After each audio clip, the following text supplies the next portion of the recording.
Who up? I just need to know who out the bed. Oh, look like all y'all out the bed. Hit the like button. Put your like number in the chat. Make sure y'all hit your not the notification bell, but hit it anyway, because just in case they done turn yours off. But don't forget the engagement button on the bottom right hand side, the circle with the emoji. Send up them bubbles, let them people know y'all in here. I know it's late night. I'ma shut up. I ain't gonna be so loud. I might get loud though. Things are happening. I told y'all if the gossip was gossiping, the girl was coming back. I told y'all. So I'm back. Let me see who in here real quick. Okay, my cousin gonna hang with us tonight, y'all. And when my cousin show up, y'all better show some love to my cuz. U.S. Army Brad, what's up, girl? There go my Quan, my pookers. Hey, Bookie. Y'all, this my baby cousin Quan. He, you know what? He the same age with Eva. Him and Peanut, the same age. Y'all tell my baby, hey. All right, thank you for being like number one, girl. And thank you for being like number two. Happy to be happy. The beautiful Bianca Edwards is in the chat reminding y'all to please get your midnight snack and your drink and hit the like button. Okay, please. And thank you. I sure appreciate it. It's mighty black of you. We got my good sis Renee up in here. She number 3. She listening. Thank you, sis. Auntie Eva, you made it. Hey, girl. All right. Rochelle. Hey, girl. Thank you for being like number 7. You still out your bed? Not everybody up. Listen. I'm shocked at y'all. I'm shocked y'all ain't in y'all beds. Hey, Leah. Lel, what's happening? Where you been? We was in here gossiping earlier, and I was looking for you, and I did not see you. Leah, thank you for being number 8, girl. Thank you. Oh, Sherry. Hey, girl, we love us some Katt Williams around here too, but Katt done shook up the internet, and he ain't gonna let nobody get no goddamn sleep. Hey, Tammy Carter, I'm back. What you doing out the bed? Oh, ain't none of y'all want to go to sleep. Well, look here, my cousin here. Hold on. Y'all say hey. What's happening, man? Yeah, cuz don't put me on, man. I'm with it now, man. You know what I'm saying? We here to talk about it. Listen, this is also y'all Ocala, Florida's finest. Okay. Ocala is always in the building. Any other Florida girls in the chat, you know, we appreciate 352. You know what it is. Every day, all day. 2-4 gang, you know what it is. You so darn silly. But look, we got to get into it, right? So this what's going on. Sherry said, hey, cousin. See? What's up, Sherry? I'm here. Listen, check me out. Bianca say, hey, cousin. Leah say, hey, cuz. Listen, the Leah, man, we here, man. Because Seanitra got me in here, man. You know what I'm saying? 27 days apart. We here, man. Let's do it. Yeah, but don't say the year, because I never admit my age, and people been trying to clock me for the longest. So don't you tell nothing. I got you, cuz. I got you. Don't you tell nothing. You know, when I'm dead, even them better not put it on the obituary. We ain't never telling that. That's going to the grave and beyond. I got you, cuz. So I just said 27 days. Yeah. That's all they need to know. 27 days. Okay. That's all they need to know. 27 days. Okay. Oh, Monique C, number 18. Bianca talking about, don't say my name like that, cuz, hey, don't be being fast. Don't do that,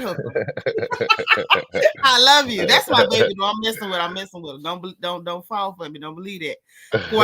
I love you too. Hey, Just Star girl. Thank you for being like number 22. Why are all of y'all at y'all bed? What is going on? Man. We hanging, man. We got something to talk about, man. I thought we was finna have a late night gossip session with a handful of people. We was gonna go come up in here with a skeleton crew. We're gonna talk about what's happening. Everybody else was just gonna be shocked and have to catch the replay in the morning. This many of y'all at the bed? Seriously? What y'all doing at the bed? I know one thing. Hit that like button. Who is like number 30? Let me know. Who got number 30? I'm asking for a reason. Y'all don't want to tell me who got it.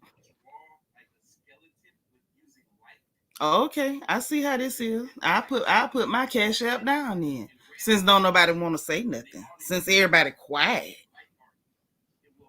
Okay, no problem. Got it. Well, let me tell you why we back up in here. Now you know part of it, but I'm finna tell you the rest of it.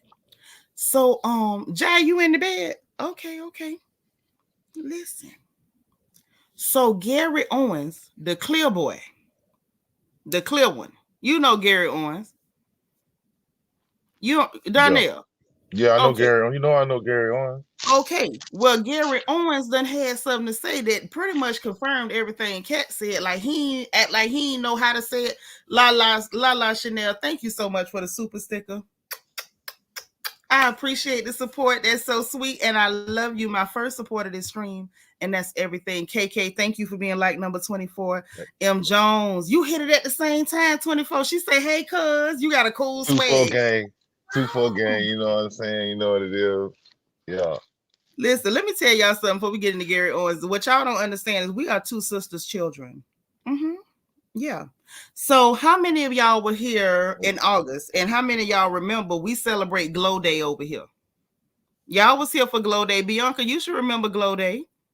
August 16th. Y'all remember that? My auntie that I look like. Mm-hmm. That's his mama. Yes. See, that's what you ain't know, cuz we celebrate Glow Day over here. Like, that's a whole holiday. Hey, hey, cuz I gotta give a shout out. I keep screaming 2-4 gang because that's Quan, that's my son, man. Y'all check that out. 2-4 gang, man. It's 2-4 year right here, man. I had to just, you know what I'm saying? Appreciate that, cuz. But Glow Day is what it is, man. I really appreciate that. I ain't must know that, cuz. Oh yeah, I rep for my girls, honey. You know I love Glow and I love Emily, so I rep for my girls every day, all day. Jenny, thank you for being 29. Sin City from NOLA. Hey girl. You say I think I was 59 earlier, not sure about tonight, but I always hit that like. Tell them, girl. Tell them. Black honeybees, girl, where you been? Like number 30, girl, it's good to see your face too. But yes. Happy New Year to you too. Mm-hmm. But yeah, we two sisters cheering. Okay. We used to get whoopings together and everything. So this is this blood family. Like if he need a kidney, I can give him one type family. Okay. Yeah. You know, you might have to let me hold $20 or something, but I'll let you get it. But dig, you get it. dig though. So hey, Hood Star, man, what the hell? Ain't none of y'all in bed. Porch what is light going on? We done left the porch light on, got done it. Everybody coming in. Hey man, I'm here, man. Cuz don't bought me in, man. You know what I'm saying? Hey. You silly. But that must be what it is. You hear the porch light on, everybody just coming on in. I swear I thought everybody was asleep. Got darn Bianca. This Bianca fault. So she sent me the link. I don't know where the hell Tasha K got it from. Fair use, all that good stuff, because I'm going to play it. Gary Owens had something to say about what Katt Williams had to say about him. So Katt Williams had made the statement that Gary Owens ain't never crossed over because he didn't sell his soul. Now, this is where I'm confused. Now, you know, I don't believe in no soul selling. Souls ain't for sale because every nigga will have a Cadillac. Niggas ain't got no scruples. They'd have sold them. They'd have let them go for the low. For a Hyundai and a half a pound of weed, they'd have sold it all. I'm starting to think that soul is synonymous with booty hole. I think that's what it's synonymous with. Because every time Katt Williams starts talking about, and the rest of them, he talking about, selling soul. But everything that Katt Williams was talking about in the video, talking about his booty hole still a virgin. He ain't puff on no Peter. So I'm just like, soul much, maybe, soul do rhyme with booty hole. So maybe that's what they mean when they talking about selling. Ain't no souls for sale. But there's some booty holes for sale. And Katt Williams said his was not for sale. He said he turned down $50 million 4 times. So that means clearly the booty hole was not for sale. But when y'all hear what Gary Owens had to say, y'all gonna find out it was other stuff that, you know, was on the chopping block. And he said no. Okay. So I'm looking at Netflix and the old Mission Impossible. Oh, that's nice. I'm glad I love Mission Impossible. Oh, yeah, for sure. That's a good one. That's a good one. Now, I will say this, with Mission Impossible, I got to be in the right frame of mind, because if not, I will go to sleep. If my mind ain't right, like I ain't real sharp, I ain't had no rest, Mission Impossible, the Born Identity, that type of stuff, it'll put me to sleep. But I'll tell you what keep me up. That goddamn John Wick. That got darn John Wick. John Wick could have me out the bed. Boy, the Baba Yaga, that's a bad dude. You seen them John Wick movies, cuz? All of them. Man, that All of last one was crazy. That last one was them. crazy. Everything, Said, I'm with everything. you, Seanitra. Until I see people dragging whole garbage bags full of crack down the street, I'll never believe somebody out here buying souls. I'm with you. They ain't selling no souls. Them nigga, man, it wouldn't be a sober crackhead nowhere. Everybody TVs will be safe. They'll go sell them souls. They'll be out here with gold-plated crack pipes. They'll be out here. The trap house will have swimming pools in the back of them. Like, no, ain't nowhere in here. Ain't no way. Your politicians wouldn't even have to steal from you. They could just go sell their soul. Hell, they'd be done sold y'all's too. I think what they talking about is booty holes. That's what I think. But let's listen to what Gary Owens said, and then y'all tell me if I got it wrong or if I got it right. Because we sure finna see. Oh, hell no. Bianca done sent me a link talking about the Dunkin' Donut about to get sued because somebody toilet blowed up. The toilet blowed up in the Dunkin' Donuts and the boo-boo got all over. I saw that on the news. I was like, what? Man, somebody done dropped something in the toilet and blew it up trying to get some money. You ain't lying, but by the time you blow hot boo-boo all over yourself, you shouldn't want no money that bad. Listen.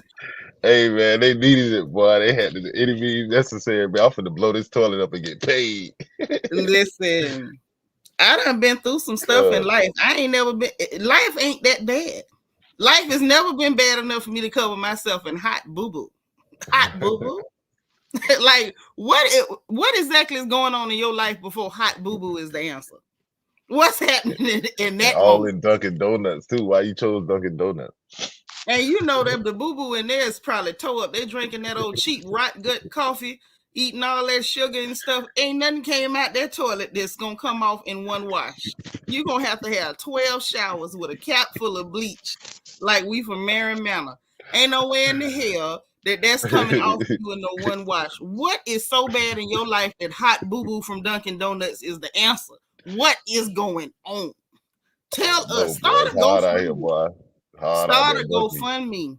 Just do that. I know times is hard. Did you see that thing? Oh hell! Yesterday, or the day before, down there in Orlando, the lady driveway, somebody stole her driveway. I say, see, this is why people talk about us in Florida. Why the hell is y'all stealing driveway? Cause you still down there. Is them niggas stealing driveways in Ocala? Man, it must be a little bit lower down south than where I'm at, boy. But I can believe it, boy. That's Orlando. About 45, 50 minutes to the south. They stealing driveway. The lady But I'm saying the whole cement driveway was gone. Whole thing. Lady walk out there, it's dirt. Somebody's like, I gotta have that, boy. I need that in my life. What the hell you gonna do with it? Like, put it on their driveway. Hey, you did not get that up in one piece. Hey, that's crazy if you build a house and you gotta go steal a driveway because you don't got yours. Because other than that, you gonna have a driveway anyway. So I'm trying to figure it out without. If you had to steal a driveway, a house is not your problem. I'm gonna just go out on a limb. Yeah, I'm gonna go out on a limb and say that a house ain't your problem if you stealing driveways, baby. It's something else going on. If you steal it, who can you sell it to? Yeah, that ain't like telling somebody to go steal a hubcap off a car for you or something like that. That's way. That ain't like them cats that used to be stealing the meat out their grandmama freezer and selling it. Like, man, I got them oxtails. I got them driveways. What? Where the hell? Where do you hide it? Man, I missed that one, but I can believe it though. I was embarrassed. I was embarrassed. I say, this is what we doing in Florida now. We stealing driveways. They gotta have it, man. You know how we do down here, man. Hey, it should never be that bad. And this person here done took it to the whole nother level. They getting hot boo-boo from Dunkin' Donuts. They said, bump the driveway. Give me the ish. Man, I don't know. I don't see how you come up with that though. Like, what do you like? What frames your mind to be like, man, I'm finna blow this toilet up and get paid? I just don't. Literally. Because I heard people say they were finna blow up the toilet, but not like that. That's what I'm saying. Like when I first heard it, I thought that's what they meant. Blew up the toilet, but they ain't blow it up like that. Yeah. They dropped the firecracker or something in that mud, pipe bomb, something.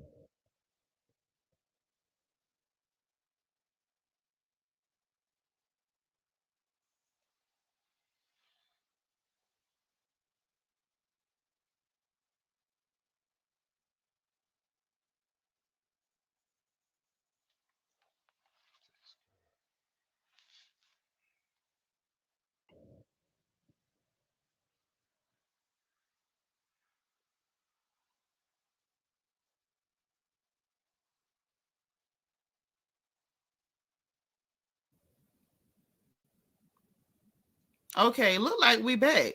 Danielle, you there? Yeah, I don't know what was going on. I think it was my connection. I don't know. It was weird. Y'all know I hate Xfinity. Miss Mike say nobody stole a driveway. That woman is assessing the level of how much delusion society gonna accept so far as say, no, ma'am, that driveway was stolen and it was gone. She didn't even know it was gone till her baby told her mama. It was some men in the yard. So she said they was measuring the driveway. When she caught them first, they told her that because she had put the house up for sale. And the man was down there measuring the driveway. And she was like, who the hell sent you over here? Oh, so-and-so say he the landlord, blase, squaze, whatever. And she was like, ain't no landlord, this is my house. So she said, call the person. They went to calling the person. Dude quit answering the phone. He didn't give them the money for the deposit to start working. They claim when she caught him that he told us to replace the driveway. She said, no, I'm the owner, ain't no landlord. Get dude on the phone. He couldn't get on the phone. So she thinking that's the end of it. When she looked again, her whole driveway was gone. Ain't nobody called him and said, oh, replace no driveway. They just was like, we finna take your driveway. And that's what they did. They stole that lady driveway. Princess with the puppy, thank you for being number 41. Hey, Morgan's Musings. So all y'all out to bed for real? Okay, well, that's what's up. That's what's up. Listen, let's take a look at what the hell Gary Owens had to say before Xfinity try to freeze a girl again. Because we got a lot of stuff to look at tonight. Yeah, they playing with it, man. We here tonight, man. Yeah, we in here. I got backup devices and everything. Oh, we running it tonight. Say, I still want to know if they took it in one piece or not. Me too.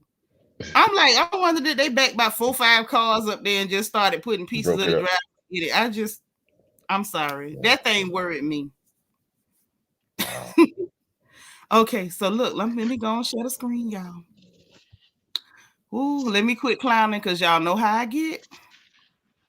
Y'all know how I can get.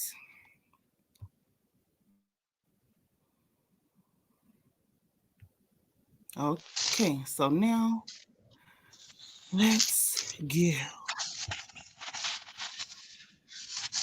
And let's share. Hey, Nene Ashley.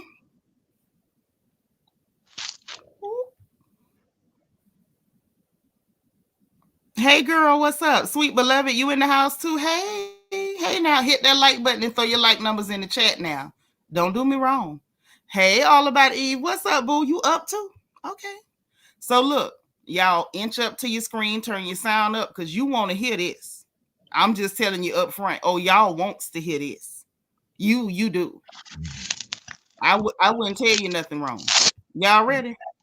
Okay. I hope your wigs is already on the mannequins. Get them off your head. Let's go. Or not, he's not going to talk behind your back. However he feels about you, that's how he feels about you. Now, he did say one thing.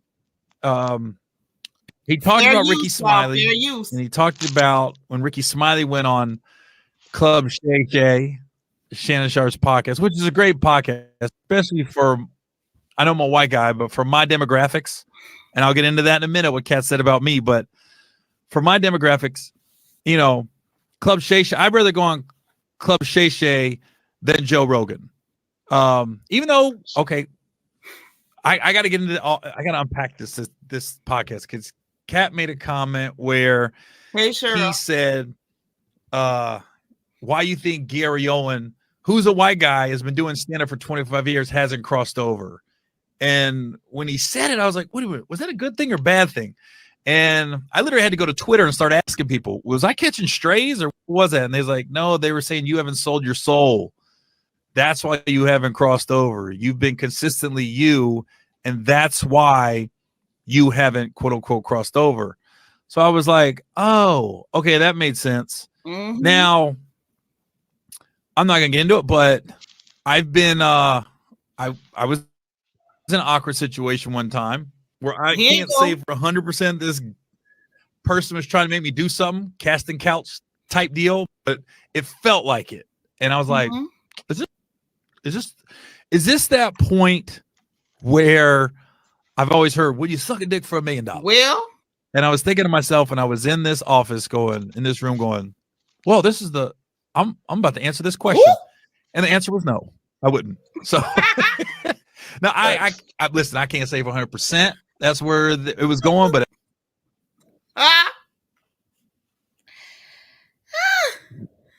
listen, Gary Owens took me out with that one. He took me out with that one. Listen, I don't even know what else to say, but y'all had to hear that because that's what the man said happened. Now, I didn't say it happened. That's what the man said happened. He said it was a casting couch type of situation. Hey, Miss Niecy. Hey, Cheryl. Hey, Cool Gamer. And he said he believed that he was finna have to answer that question, would you puff on a Peter for $1 million? Now, Gary Owens say, now listen, let me go and answer that real quick for y'all. No, the answer is no. But that would explain how you could be lily white. I mean, white is the driven snow, and you still ain't crossed over after 25 years. Something is fishy. I mean, wouldn't you say so? You're right. That's what I'm saying. Like I can't even must be in that room in that picture. Like what? Like what is it, man? Y'all crazy. I'm gonna, man. I'll holler at y'all when y'all come out, man. I'm leaving out the room, dog. But you see what that dude Christian Keith was saying? The dude was in there talking about take off your shirt. Just let me look at you naked. They be doing some weird stuff over there. That's why I say hey Belize and JB, they be saying soul, but I think they talking about booty hole. Ain't no, I didn't sell my soul. No, you saying you sold your booty hole. That's what you know. That's a play on words. They think we stupid. I'm not stupid. I'm not stupid. Well, Katt Williams said booty hole. So I mean, hey, soul, booty hole, whatever it is, you don't supposed to be. I mean, whatever, dog. You gotta. I don't know. They selling it. Hey Lee, listen. At the end of the day. What? Yes, puff on Peter. I'm not finna be up here talking dirty. That's what Gary Owens said. Gary Owens said, would he, find out how many licks it took to get to the center of a Tootsie Pop? I'm not finna say that, okay? He felt like the man wanted him to sing karaoke. Now, whether it was, Candle in the Wind, whether it was Journey, Don't Stop Believing, he wanted them to sing karaoke. Gary Owens say he can't sing $1 million worth of karaoke. He can't do it. So I understand. He say his career was just gonna have to stay where it was. It was gonna have to stay where it was, and that was it. And I can dig it. I can dig too. it. All money ain't good money. So sure ain't. Not if you got to go doing that. By the time people asking you to sing, impromptu karaoke and things like that, and people around here doing some strange things. Hey, Shannon, y'all kill me with that Holly weird stuff. Can I ask y'all why y'all say it's weird? You heard that term, cuz they be talking about Holly weird. They be like, oh, Holly weird, they do weird stuff. But it's people selling booty in real life, and they ain't been on nobody movies. It's the truth. I'm from Ocala. Some of my best friends is hoes. I can call names. And them hoes ain't been in no movies. So what's so weird about selling your behind? Because I ain't sold mine, but I know plenty of people who have. I feel like if you go to Hollywood to be an actor, nobody shouldn't ask you to sell no booty because you said you want to be an actor, not a prostitute. Now to me, that's where the line in the sand is supposed to be. If I apply to be an actress, why is you offering me a job selling booty hole? That's all I'm saying. Why? That's apples and oranges. You're right. Those two different things. I think Gary Owens is more like even though whatever Katt Williams said about him is more like I think he on the same wave as Katt Williams. Like, you He know what I'm gave saying? him his props. I'm finna get this on. I'm finna get this, without no shortcuts. You know what I'm saying? So I get it the other way. yeah, that's why he said it like that. Like, you know what I mean? Like he probably done went through that too, I guess, or whatever. But when it come time to something like that, you know what I'm saying? You gotta just like Katt Williams said, you gotta say no or be like, nah, I'm good, I ain't even whatever, and just keep it moving. You know what I'm saying? Mm-hmm.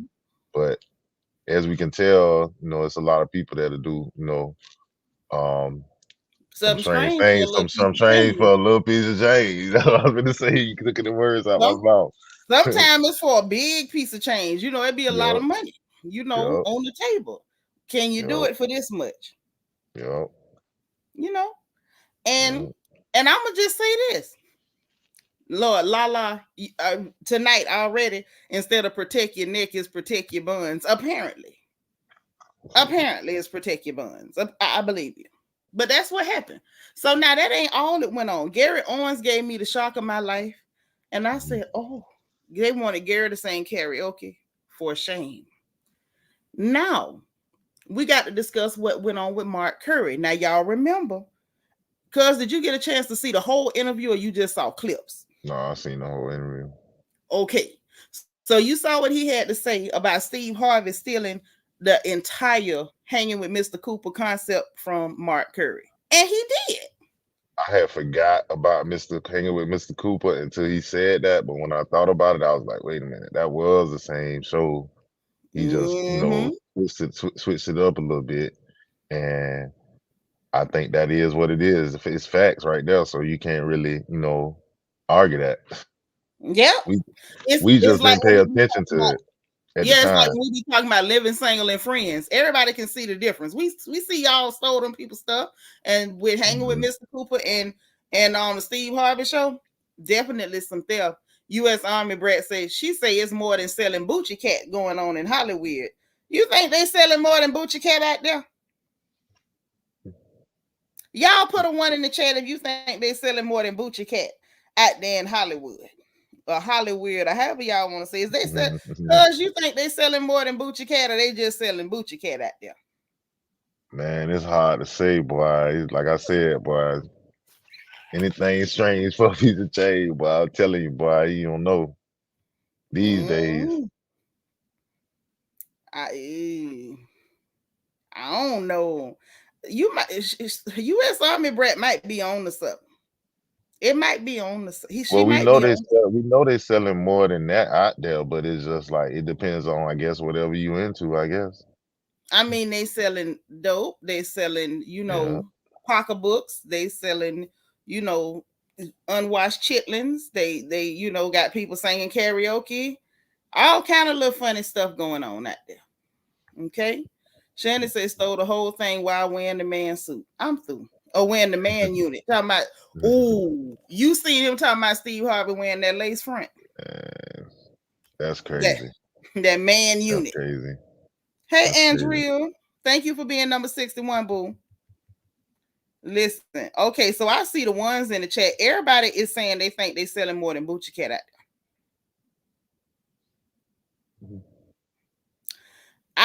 I'm with y'all. If that's what y'all say, we in this together. Belize and JB say Georgia's the new Hollywood. No, it ain't.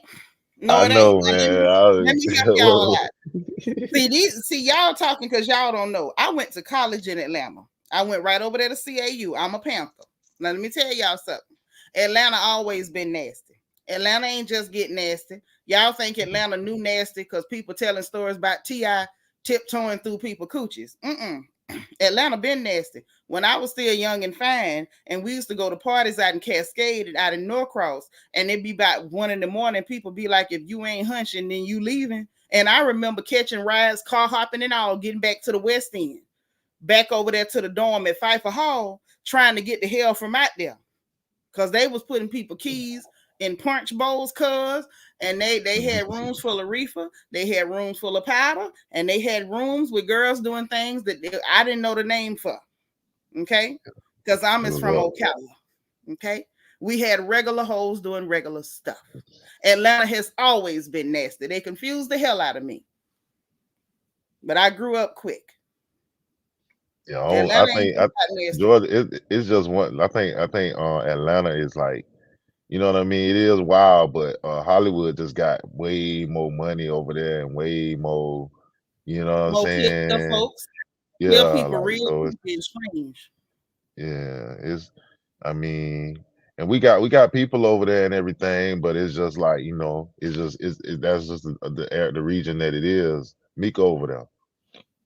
You know what I'm Yeah, saying? Meek So over there, but you know, she was raised by us. She from us yeah. by us, like Fubu, from us by us. She ain't out there doing nothing strange with nobody. And she's smart enough not to let nobody do nothing funny to her. And if somebody tries something funny, I believe she know we coming. Ain't gonna be no stuff. There ain't gonna be no stuff. They better not bother with her. I hope they got a picture and put it on a billboard. Avoid this negress. She got ignorant relatives. Leave her alone. So look, all that mess with Steve. Katt say he stole the whole concept from hanging with Mr. Cooper. He did. Well, now everything wants to resurface. Well, Mark Curry done had something to say. This was I'm thinking this is previous. I don't think this is new. Let me go and pull this up where you can see what Mark Curry had to say about Steve Harvey and the theft and the stuff. I say, Lord, this Steven is epidemic. Lord, Andrea Chambers laughing at me talking about Fubu. Yes, for us by us. Mika belonged to us. Okay. I will kill a dead tree stump back that girl. They better leave her alone. This needs to say ATL been nasty. I'm 55, visiting there since the 80s. Okay. I learned about nasty in Atlanta. Oh, Quan said, you think Chris Tucker gave the hole up? You think he done sold his booty hole soul? Then you talking about the soul booty hole. Maybe the soul is because you sold the booty hole. I don't know, because Katt Williams was like, we don't have the smoky Chris Tucker. We got the Epstein Island Chris Tucker. Now that ain't the same Chris Tucker. So you know, once you start going to the nasty island, I don't know. Once I see that your name was on the flight manifesto to go to the nasty island, I don't know what you was doing over there. Man, see, that's the thing. Like, man, a lot of stuff can be produced and created on a piece of paper and with a computer and a typewriter. So, no, I seen court papers. That wasn't no produced so on you went to the actual. Okay, you went to way back whenever. Okay, remember when everything came out, when the royal, what's the name, Prince Andrew, whoever the hell he was, the one that got sued by that girl in that court up there in New York. When they when the pilot had gave up the list of the people who he had took to the dirty island, Chris Tucker was on that list. I'm waiting for the real list with all the politicians on it. I don't think we ever gonna see that list. Right believes Prince Andrew, he had to pay that girl because that girl was underage and he was going to the nasty island and he was bothering with that young girl on the nasty island and had to pay that money. Now Chris Tucker name came up as somebody going to the nasty island. Now they didn't say what he did on the nasty island, but it just seemed like to me, if you ain't doing nothing nasty, what the hell you doing going to the nasty island? What I can't understand is, why are you going to the nasty island with little girls when you're a full grown man? Like, what are they gonna like? Like, I mean, I don't understand that part. Like, ain't it creepy? Like, creepy. Ain't like the anatomy doesn't add up. So that's what I'm trying to figure out. Like, what? I can't figure that out. Like, dude, like, was you there for the little girls, the little boys? Because like Katt Williams pointed out, you had Michael Jackson. You hang around Michael Jackson. He calling you Christmas. A nickname. Christmas. The hell kind of present you gave him? Christmas. And you go to the nasty island? Oh hell. Oh hell. I don't know what the hell Chris Tucker got going on. I know I wouldn't shake hands with him. I don't know if your hands clean. But I know they say you was at the nasty island. Was you going over there to pray for the people? Was you going there to witness and tell them about your Lord? I know he was going to do a comedy show. Oh, he was gonna tell jokes. Yeah. He was going to tell jokes. Yeah. He was going to tell jokes. Yeah, I think you know that was back when he was saying he didn't want to do stand up because he didn't want to cuss because he had done got saved. You was too saved to cuss, but you was on the nasty island. You was telling jokes while they was touching on and rubbing and squeezing on people. They was doing this, and you was telling. What the hell kind of joke was you telling, Chris? Where you couldn't cuss on the nasty island with churn and dirty old men. Hey, that man been gone for a minute, and boy, he's still bringing people down with him. Epstein. Boy, Epstein went straight to hell and trying to take people with him. I don't know whether he got low jack on him or what. Hey, Lady T, I don't know how he doing it, but I'm just telling you for me. Because again, like I say now, cuz we wasn't there, but I know me would not have gone to the nasty island.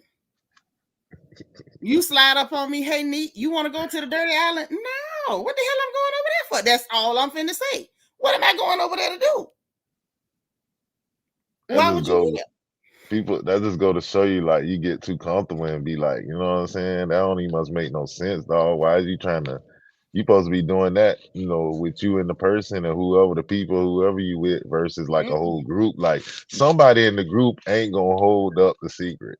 Like they gonna slip, they gonna be sloppy, they ain't gonna move like they supposed to. So some gonna like Epstein, he moved like he's supposed to, so he got popped now. He trying to bring everybody now because he got popped. But see, now we did a whole deep dive over here a little bit. I've dug into it. Lee, thank you for the super chat. Say year of revelation. Katt exposing who is greedy and toxic. Yes, he is, girl. Thank you for the super chat. But shout out Lee, man. Yeah, that's what's up. But dig this now.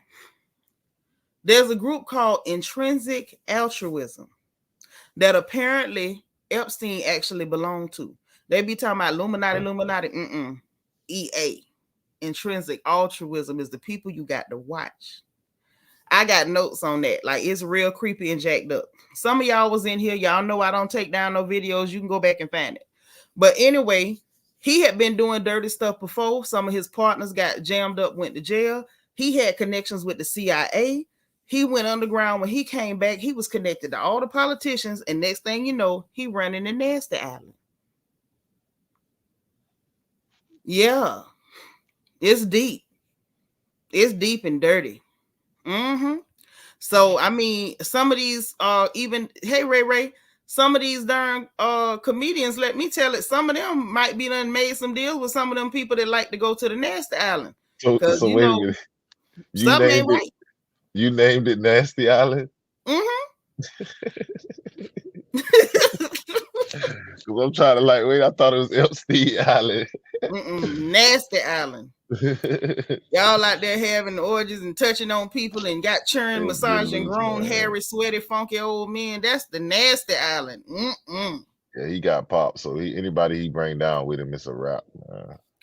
Listen, by the time you done got the royals out of England caught up in your stuff, oh, all y'all nasty. They all nasty.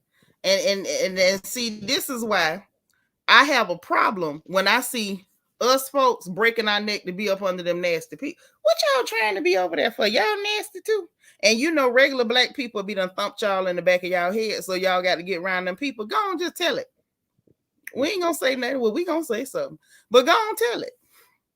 You know, I had to fix that. Yeah, we gonna talk about you. We gonna talk about you. Pull up Miami, let it slip. She like to get pissed on. They ain't let that go yet. All she did was mention some piss. So you know, if y'all tell us what y'all did on that nasty island, we gonna talk about you. But you may as well tell it because eventually it's gonna come out. I mean, Epstein been dead for how long? And them things keep threatening to jump out the closet. Yeah. It ain't safe. It ain't safe. That's all I'm saying. They might want to think it over, but let me get this thing from Mark Curry, child, because Katt Williams came out here and shook up the world, and the world is still shook. He shook it and said, now stay shook. I don't even understand how he did that. Like, these people been lying on this man, talking crap, and I guess he was like, oh, yeah, I think it's about time I go ahead and expose y'all and embarrass the piss at you. Well, he calculated. He a businessman, so he know what he doing at the same time too. Though he got a special dropping, so Yeah, it's calculated. that's So true. he, what he supposed to say your ace in the hole. So when that special drop, you already know they finna be tuned You know in what it because they gonna is. think he gonna be spraying somebody else. Well, I'm telling you, I'm gonna be tuned in. I'm watching every second. I'm gonna be hanging on every word like he preaching a revival. I ain't moving. I'm a pee for it start. I'm not even getting up to drink water. Nothing. I don't want to miss nothing. Josh say it's tons of underage kids go missing in this country. That's true. The Nasty Island is a place of interest. Whew, for a percentage of the kids that go missing. And you ain't wrong, but let me tell you something. Your government made sure they got a steady supply of children for wherever the new Nasty Island location is. You know where they get them from? With all them people sneaking across the border, because all them children is undocumented. You can't prove. That's crazy. Yep, you can't prove how many of them it is, how many boys, how many girls, how old they are. You can't prove nothing. Them kids is like ghosts. They invisible. Mm-hmm. So let me show you. We're gonna share this screen again. Oh, child. I hope y'all got y'all a drink. That's all I can say. I hope y'all got a drink. Because the gossip is gossiping. And I did promise y'all if the gossip got to jumping, we was coming on back. Lala say Katt emptied the clip. And he did. Mm-hmm.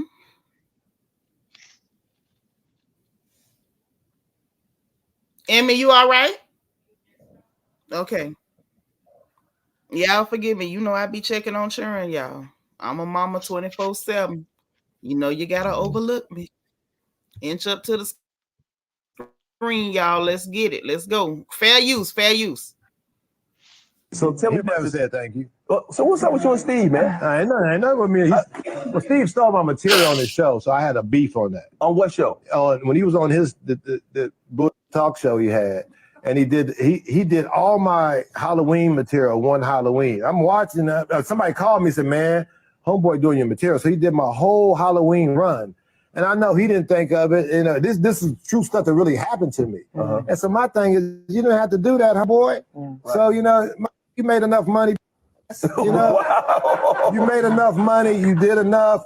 Why are you on my material? Right. What's that about? And then, people want to jump up. Oh, he didn't know. He didn't steal your. So, yes, he did. Yeah. And so that there's no need to do. No one else has did that. So this was on his talk show. Which talk was it? TV talk show? Yeah, TV talk show. Okay, this was the one he had on NBC just recently. Whatever, yeah. The one that. So tell me about never said thank you. So what's damn? Who took his show from him? Kelly Clarkson. How can Kelly Clarkson take your show, homie? Hey, brother. Damn. So you got your show took by Kelly Clarkson. You know what's crazy? I met my fiance on Steve's show. On Steve Harvey's talk show. Yeah. So that's another story. But I want to get back to that because I think that is the most lewd thing a comic can do. Yeah. To me, I step to you. Right? I'm gonna step to you. You ever step to him? Yeah, I step to him. What'd you say to him? Yeah, tell us about that. Ask him. Oh. Okay. Damn. Who took his shot? Oh. Mark Kerr say he did step to him. He said he stepped to him by stealing from him, and I don't blame him. So again, it was about 5 or 10 people. It was about a good 5 or 10 people talking about how y'all know Katt Williams telling the truth. Well, Katt is not the only person telling the story. Mm-hmm. I had never seen that clip right there, but that's way before anything what he's saying right now. So yeah, because this was when Mike Hill still had that show on Fox Soul. Mike Hill that ended up married the big booty, big cheekbone Cynthia Bailey from RHOA. The one that I swear up and down, Mike Hill got a broke wrist. He sprinkled glitter everywhere he go and trying to convince us he like women. I don't know who the hell he think he fooling, but that's neither here nor there. I'm just saying, I feel like Mike Hill might like him. I feel like he might like himself a little boochie cat. It's not given that he looking for a girl. Now that ain't what it's given. But y'all know they canceled that show. Cuz over here shaking his head at me. I'm just saying. The They bougie cancel that cat, show. man. I'm just every time I hear it, I'm like, oh no, stop it. Yes, the bougie cats. He do not want the bougie. He wants the bougie cat. He's not looking for the kitty cat. He wants the bougie cat, and I believe it. But yeah, that was Mike Hill saying, "Oh, I met my fiance on your show." But quiet is kept. Little known Black history fact: that is not where he met Cynthia. He got on that show with Cynthia, and they pretended for the first time, but they had actually met on another occasion on somebody else's show. That's why I say that whole marriage was fake as hell. That's why she ain't had no problem getting no divorce and moving on.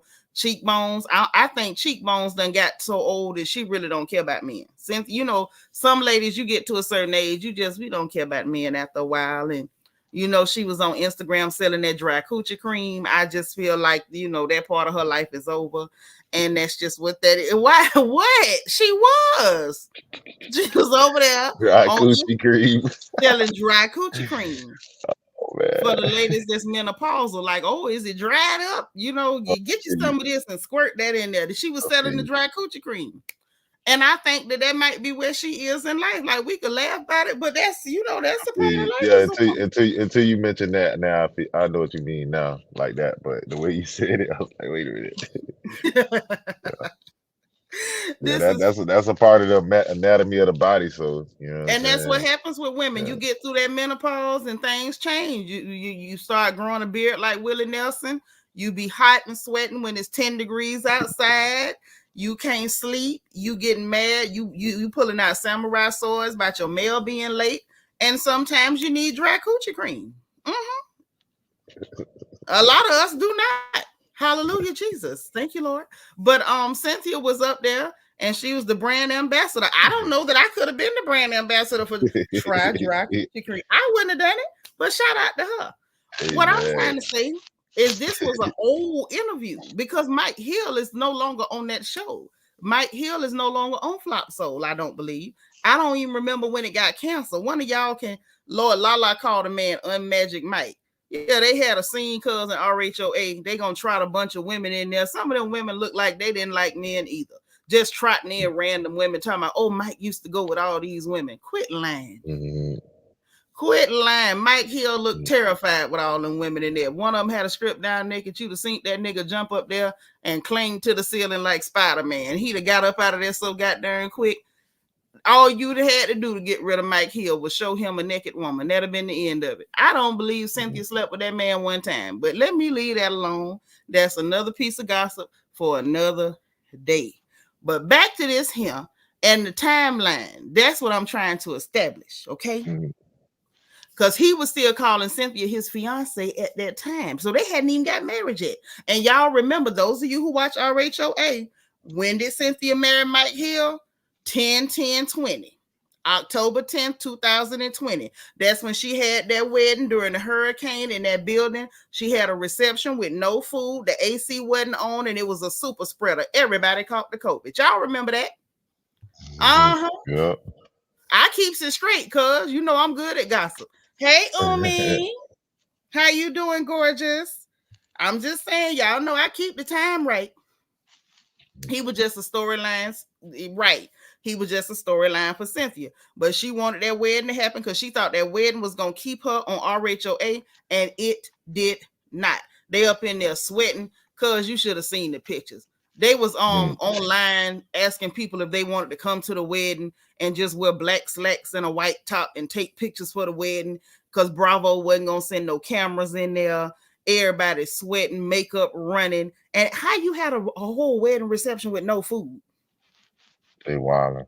In the heat with no AC during COVID. People got on face shields, spreading germs and funk everywhere. They out there catching the who's and what's it. So at that time, when you heard him talking to to Mark Curry, he said, I met my fiance, not I met my wife. So this had to be prior to 10/10/20. That's how I can let you know I be knowing what be going on. Who is D Lane? Is that Bernard? That's D, man. That's the other one, man. That's Dontrell, man. Oh, hey, Dontrell. He made it. He made it. Got my he babies made it to in the party. Yeah, man, it's a family affair tonight, man. Let's do this. It's a family affair. Okay, yeah, she ain't had no food. Cheekbones ain't had no food at that wedding. I don't even know what kind of wedding that's supposed to be. Ain't no food. She ain't even have no pottage meat, soda crackers. She ain't give the people no tuna or nothing. Okay. You heard me sing. If you want to go, if you want to move yourself inside out that cold, cause it's cool, you know. Kill the camera, walk in. I'm gonna roll with you. All right. Does you see at the bottom where it says stop camera? Yeah, I got it. Just stop the camera. There you go. That way you can keep talking while you walk. Ain't no thing. Yeah, y'all that way see everybody what else see inside your house. This family love, man. She's showing me how to run this thing, y'all. You got that right. My cousin producer, man. Y'all holler at her too on the real tip, man. You know what I'm saying? Take money to make money. You so silly. For real. Okay. You so crazy. Umi said the interview could have been led in so many directions. Katt almost interviewed himself. Katt had to interview himself. Shannon Sharp, I believe we witnessed about 3 minor heart attacks from Shannon Sharp during that interview. At least 3. And 1 stroke and 1 small TIA. Shannon Sharp was in there spasming. He clutched his chest at least twice. I say, Uncle Shay too old to be going through all these shocks and stuff like this. Nieces say Portia stole the show. She was the best dressed. She was about to have a heat stroke in there because I heard the air conditioner wasn't working. That's what the people said. That's what the people said. Bianca say, y'all hit that like button, please. And I'm begging y'all too. Please, man, y'all hit the like button, man. Yeah, keep hitting it. Subscribe thumbs too. up this video. Hey, Catherine Bennett, girl, I ain't know we was gonna be up either, but we is up. So yeah, so this was this interview. You know, we had to go back down. You know, y'all know the song. Put it in the chat. Back down memory lane. We had to go back down memory lane so we can establish the timeline. He said, I met my fiance on Steve's show. So this interview had to take place before 10/10/20. Now here we are in the year of our Lord, January the 5th, 2024, and Katt Williams has broke the internet talking about things that's already been said. So anybody who want to take sides and be like, oh, Katt Williams ain't telling the truth, how we know, how we gonna take his word? Because it ain't just his word. It ain't just his word. No. Because see that live we had earlier today when we looked at Cedric the entertainer, Cedric the not so entertaining, stealing jokes from designing women. Y'all was here for that. Y'all was here for that this morning. You were. I'm going to play the audio again, and then we're going to move on to Kevin Hart's lion tail. Oh, yes.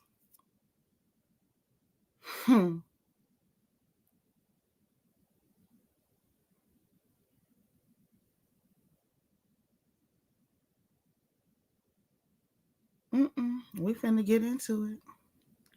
We finna get into it because some of y'all weren't here. Why somebody got a picture of LeBron James brushing the hell out of his skin? Ain't even no hair up there. Lord, mind your business, Nitra. Mind your business. That is outside of your tax bracket. Tend to your business. Mind your business. See, sometimes I have to sing it to myself. I just seen him aggressively brushing what was left of his hair, and it worried my nerves. And I'm gonna mind my business. I don't even have enough money to worry about what that man doing to his scalp. I don't. You know what I be wishing? Cause I be wishing some people would look at their lives and say, you know what? I don't have enough money to say what I'm about to say, and just don't say it. But I'm gonna do it. If don't nobody else do it, I'm gonna do it. So this is for the people who wasn't here this morning. So they can hear this stupid dry joke that he stole from them Clear People show with them women, Sugar Baker's design firm on designing women. Okay, here it go. Everybody around here call me Bombalisha. It's fine. You call me that. Don't worry about it. Everybody call me Bombalisha. Everybody call you Bombalisha. Hey, everybody in the whole city call me Bombalisha. Don't even worry about it. It's fine. You call me that. Don't even worry about it. Bombalisha, that's what everybody call. Yeah, everybody call me that. Man. Don't worry about it. I'm like, all right. So all week long, my ass talking about Bombalisha. What up, boy? and watch the game with us later on.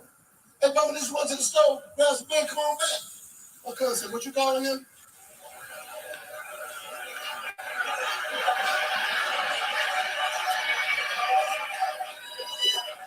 Mama, this? I said, everybody call him Mama, this is all right for me to call him that.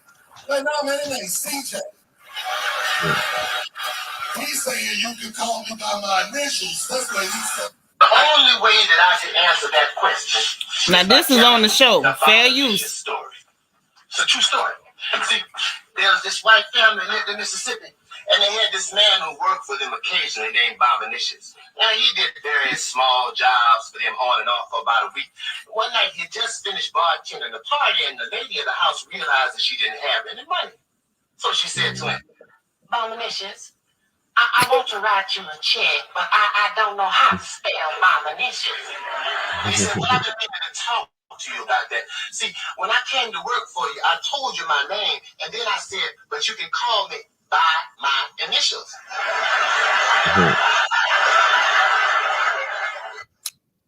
So, yeah, that happened. So now we got more proof that said be stealing, Steve be stealing, and let's move on to Kevin Hart. Let's move. Let's move. Because, see, people like to lie. Throw rocks, hide their hands, all type of stuff. And you know how I am. You know I don't like people that lie. You know I will embarrass a lying son of a gun in a minute. You know my mouth is terrible. If I catch you slipping, I'm going to drag you. I'm going to embarrass you. I'm pointing you out. I will make a spectacle of you if I catch you lying. You know how I am. Mm-hmm.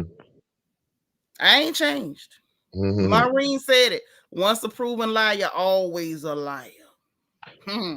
You know, we got kin folks I don't fool with because they can't stop lying. You know, I don't play it at all. I don't care who you are unforgiving. Even when you forgiven, act like you unforgiving. Stay the hell away from me. Umi said Kevin Hart Breakfast Club interview was nasty work. Yeah, and that's exactly where I'm finna go. I'm so glad. Look at us, girl. We on one accord. We up here touching and agreeing in gossip. I forgot all about that interview too. Oh, yeah. Going in. But we about to go back down memory lane where he sat up in there telling all them goddamn lies. And then now you sitting up here touched. You over here touched because Katt Williams came and touched you in the morning and walked away. Hey, Josie. How you doing, girl? Mm-hmm. So let's run it. Let's listen to the lies. You keep pointing at Hollywood.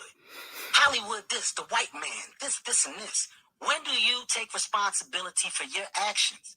You had the shot. Katt was in that position at one point. You were the guy. Listen to Charlamagne sweep behind. You didn't show up to work.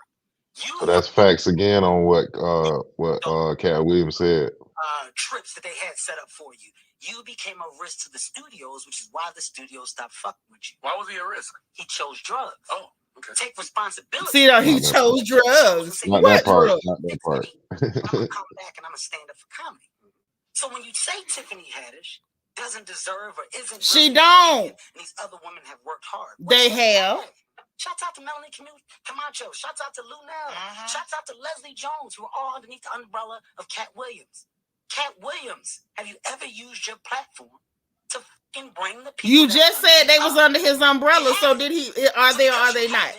Don't shit on those that now are. I've used my platform and I brought my guys and girls up.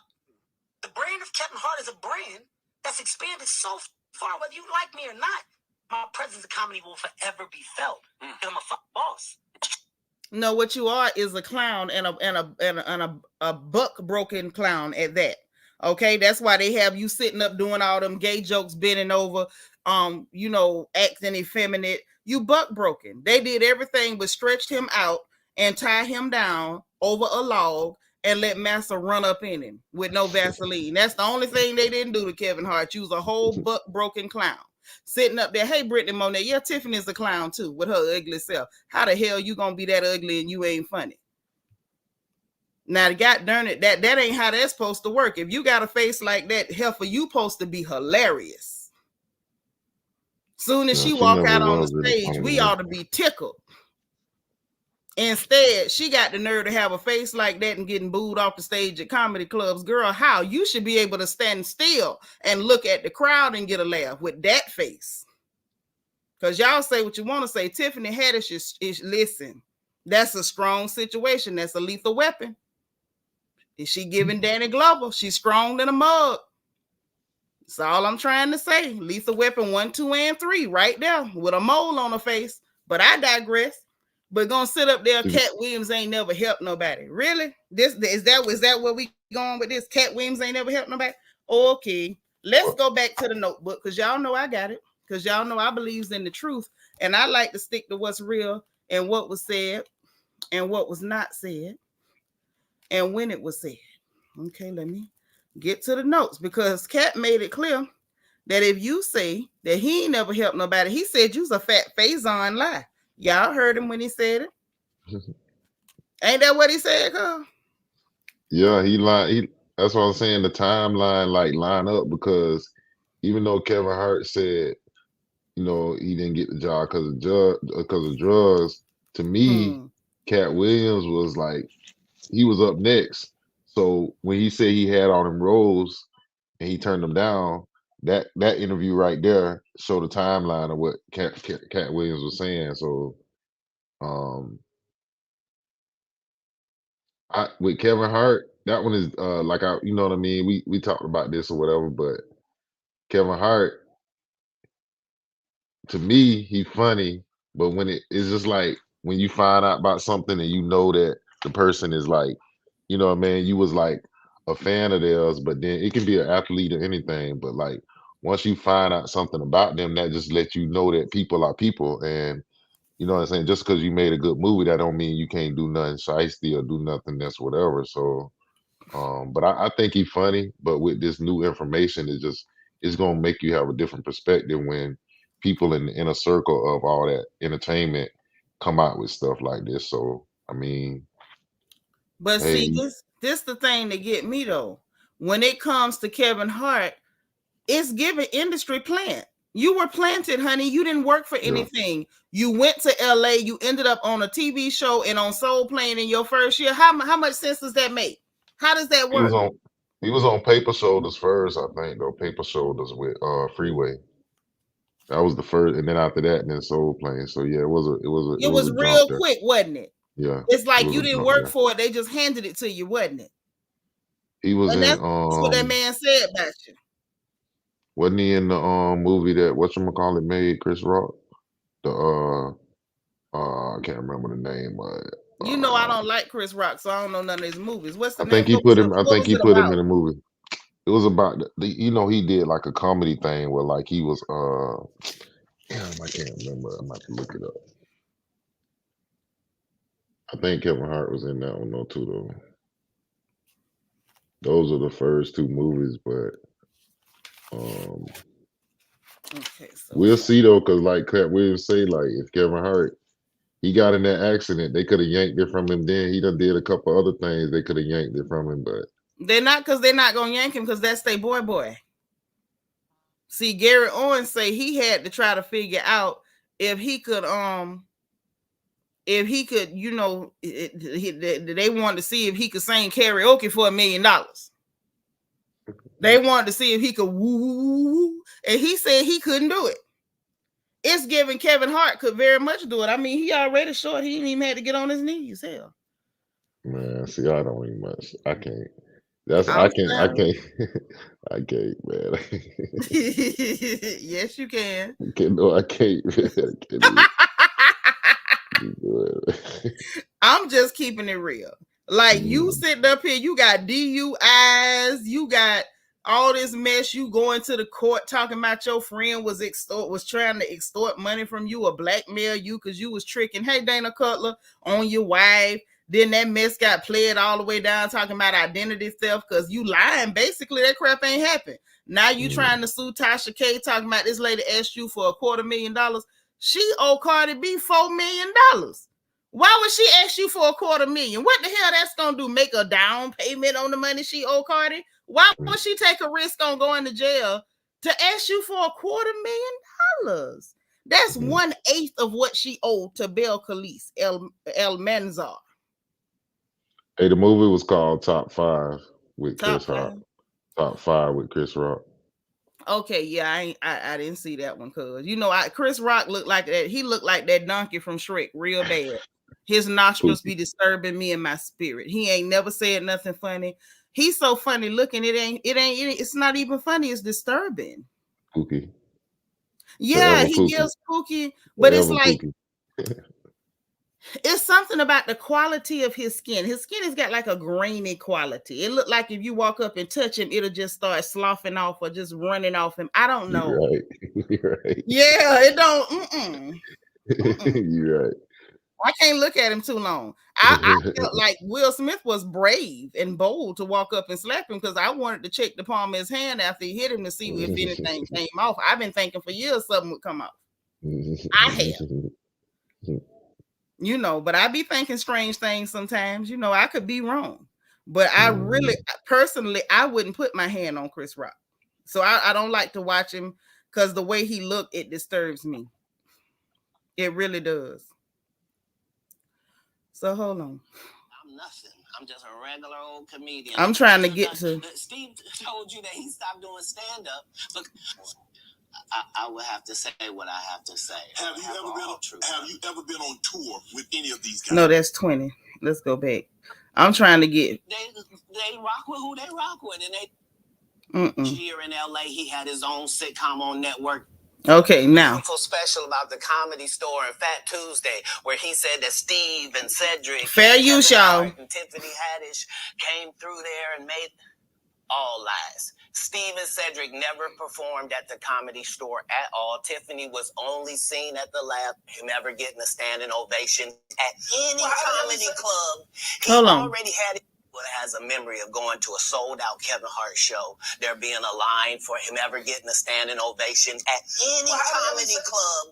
He already had his deals when he got here. Have we heard of a comedian that came to LA and in his first year in LA, he had his own sitcom on network television and had his own movie called Soul Plane that he was leading? No, we've never heard of that before that person or since that person. Well, what do you think a plant is? Well, maybe people don't understand the definitions of these words. Well, he just did his documentary with Chris Rock where he shows you that his whole upbringing in comedy was on the East Coast. So how simultaneously was he here in Los Angeles doing the same thing? It didn't happen. It didn't happen. And I hate to seem like a petty individual. I missed that part in the interview, but he did do that because I caught a little bit of the special with Chris Rock. Don't believe you. Like, it's important in the checks and balances of the universe that liars not get to make complete narratives for themselves. Are you about being blackballed again?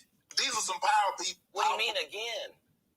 These people are not powerful. Satan can't create anything. Well, that includes blessings for his people. Well, that's why, you know what the number one job of somebody that sold their soul in Hollywood is? Is to act like it didn't happen. I think that soul is a booty hole. I swear I do. Why do you think Gary Owens can't cross over and he already white and been in comedy for 25 years? Because he didn't want to sell that booty hole.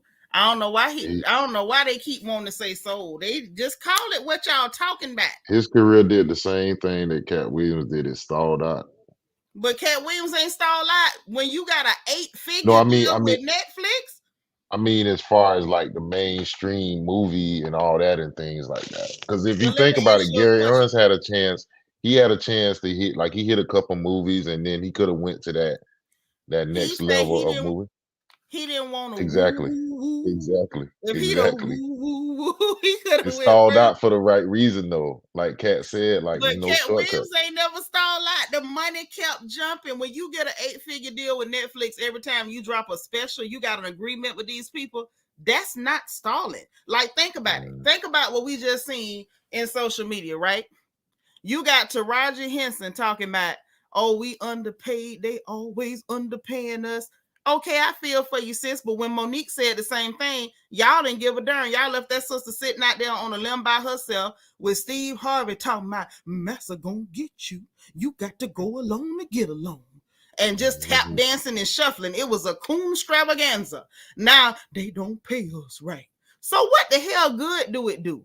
To be in the front of the camera, the mainstream, you they boy, you they whipping boy, you're their broken buck.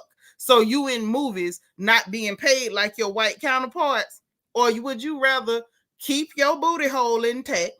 You ain't got the same woo woo woo, and you get 8-figure deals with Netflix. God darn it, give me the 8-figure deals with Netflix. If you call 10 million and up stalling, stall me out. Stall me out. You've been knowing me my whole life. I ain't got $1 million. Stall me out. Who I got to call to get stalled? Because I ain't even got a boochie cat. So you know what I'm saying? Stall me. Well, yeah, they took the shortcuts though. Yeah, that boochie cat shortcut is hell because you ain't got no specials or none of that. No specials or nothing. You in front of the camera smiling and you get to feel like you on top of the world and you making some money, but you woo woo woo. Can you woo woo woo? Or listen. So what other comments out there that didn't, you know what I mean? Woo woo woo. They could woo. You got Gary Owens, you got Katt Williams. Who else you can think of that, like, you know, Mark Curry absolutely did not woo woo woo. Yeah. He didn't woo woo woo, and it shows. Yeah. Lord, Bianca talking about I made her take a shot. Now see, how I made you take a shot? You got the tequila, the strong one with a K. What? What? Yo, you got the tequila, but is it the Casa Azul? Like Giselle ignorant behind. Yo, this chick on Potomac. I know you don't watch them female shows, the housewife shows, but you got to see her. She high yellow, walk around trying to act like she better than people. She real colorist, nasty to the actual black women on the show. But she's so ignorant. She talk like she just broke off of the cast of Roots. Everything she say is ignorant. I only drink Casa Azul. I drank Casa Azul. Some young boy came to the table when it was at the lunch. He looked like he in high school. I was like, what? What the hell is going on here? You say it's Potomac? Yes. I think the last one I caught was Dubai, I think. Oh, hell no. Them chicks are so weird and funny. I ain't got time. Yo, Bianca, thank you for the cash app. She said I got her lit tonight. Let me send my sister a heart back. Okay, I appreciate that. I appreciate you. I do. Listen, that thing's so goddamn crazy. She can barely talk. He looked like he in high school. I say, well, what the hell going on? Then they got the two pretty black girls on there, the actual black girls. Both of them talk with good English and stuff. I think at this point, I'm starting to think she mad with them because they can read or something, or they don't sound illiterate. Because that lady right there, I only drink Casa Azul. But anyway, basically everybody. Oh, yeah, Chappelle. My bad. Yeah, Chappelle absolutely did not. Yeah, you're right. Yeah, and I like Dave Chappelle. We was talking about Dave Chappelle before we went live. I like Dave, but Dave ain't funny to me. Yeah, I feel like informational with it. Yeah, he informational. I feel like he cool. He's more like Dick Gregory to me, just less funny. Because Dick Gregory used to every now and then make your belly hurt. When he was talking about them racist dudes at the lunch counter, and they served him that chicken, and they was like, whatever you do to that chicken, I'm gonna do to you. And Dick Gregory said, I picked that chicken up in front of that white man and I kissed it 3 different places. And I say, you a dang fool. That was cute to me when I was younger. That was funny. Hey, Linda V, how you doing, girl? So yeah, Chappelle to me falls in with Dick Gregory and them, you know, social commentary, conscious, real, love that brother, but that ain't no comedian. Not to me. Some people be like, oh, he's so funny, but no. I like him though. I like what he talk about, but like when he be talking, I feel more like saying, yeah, tell him again, but it don't be like ha ha ha. You get what I'm saying? His stories are good to me though. Like I like the way he put the stories together. But like you say, you really have to be. It really got to make you laugh. Like you just got to be fun. It's got to be funny to you. Like really, like it can't be like one of them ones where like everybody gonna laugh at it because some people ain't. Some of the jokes he do, they be he right there on the line, if not in the line. You know what I'm saying? So yeah. But I can understand where you're coming from though. He don't have that same comedy like Katt Williams type of thing. Yeah, Because calling somebody a Walrus and Potato Head is like crazy. When he said Cedric couldn't get his arms off his belly, and the fact that he rocked back on that chair and balled his legs up to try to make himself as fat as that man. I know I'm comedy. Yeah, it's like I know I'm ignorant, but Katt Williams take it to a whole nother level that I don't be ready for. I was not ready for him to say that. Me neither. No. From the time that's what made the interview so much interesting too, because he was really. That's what I'm saying. When you telling the truth, it's easy.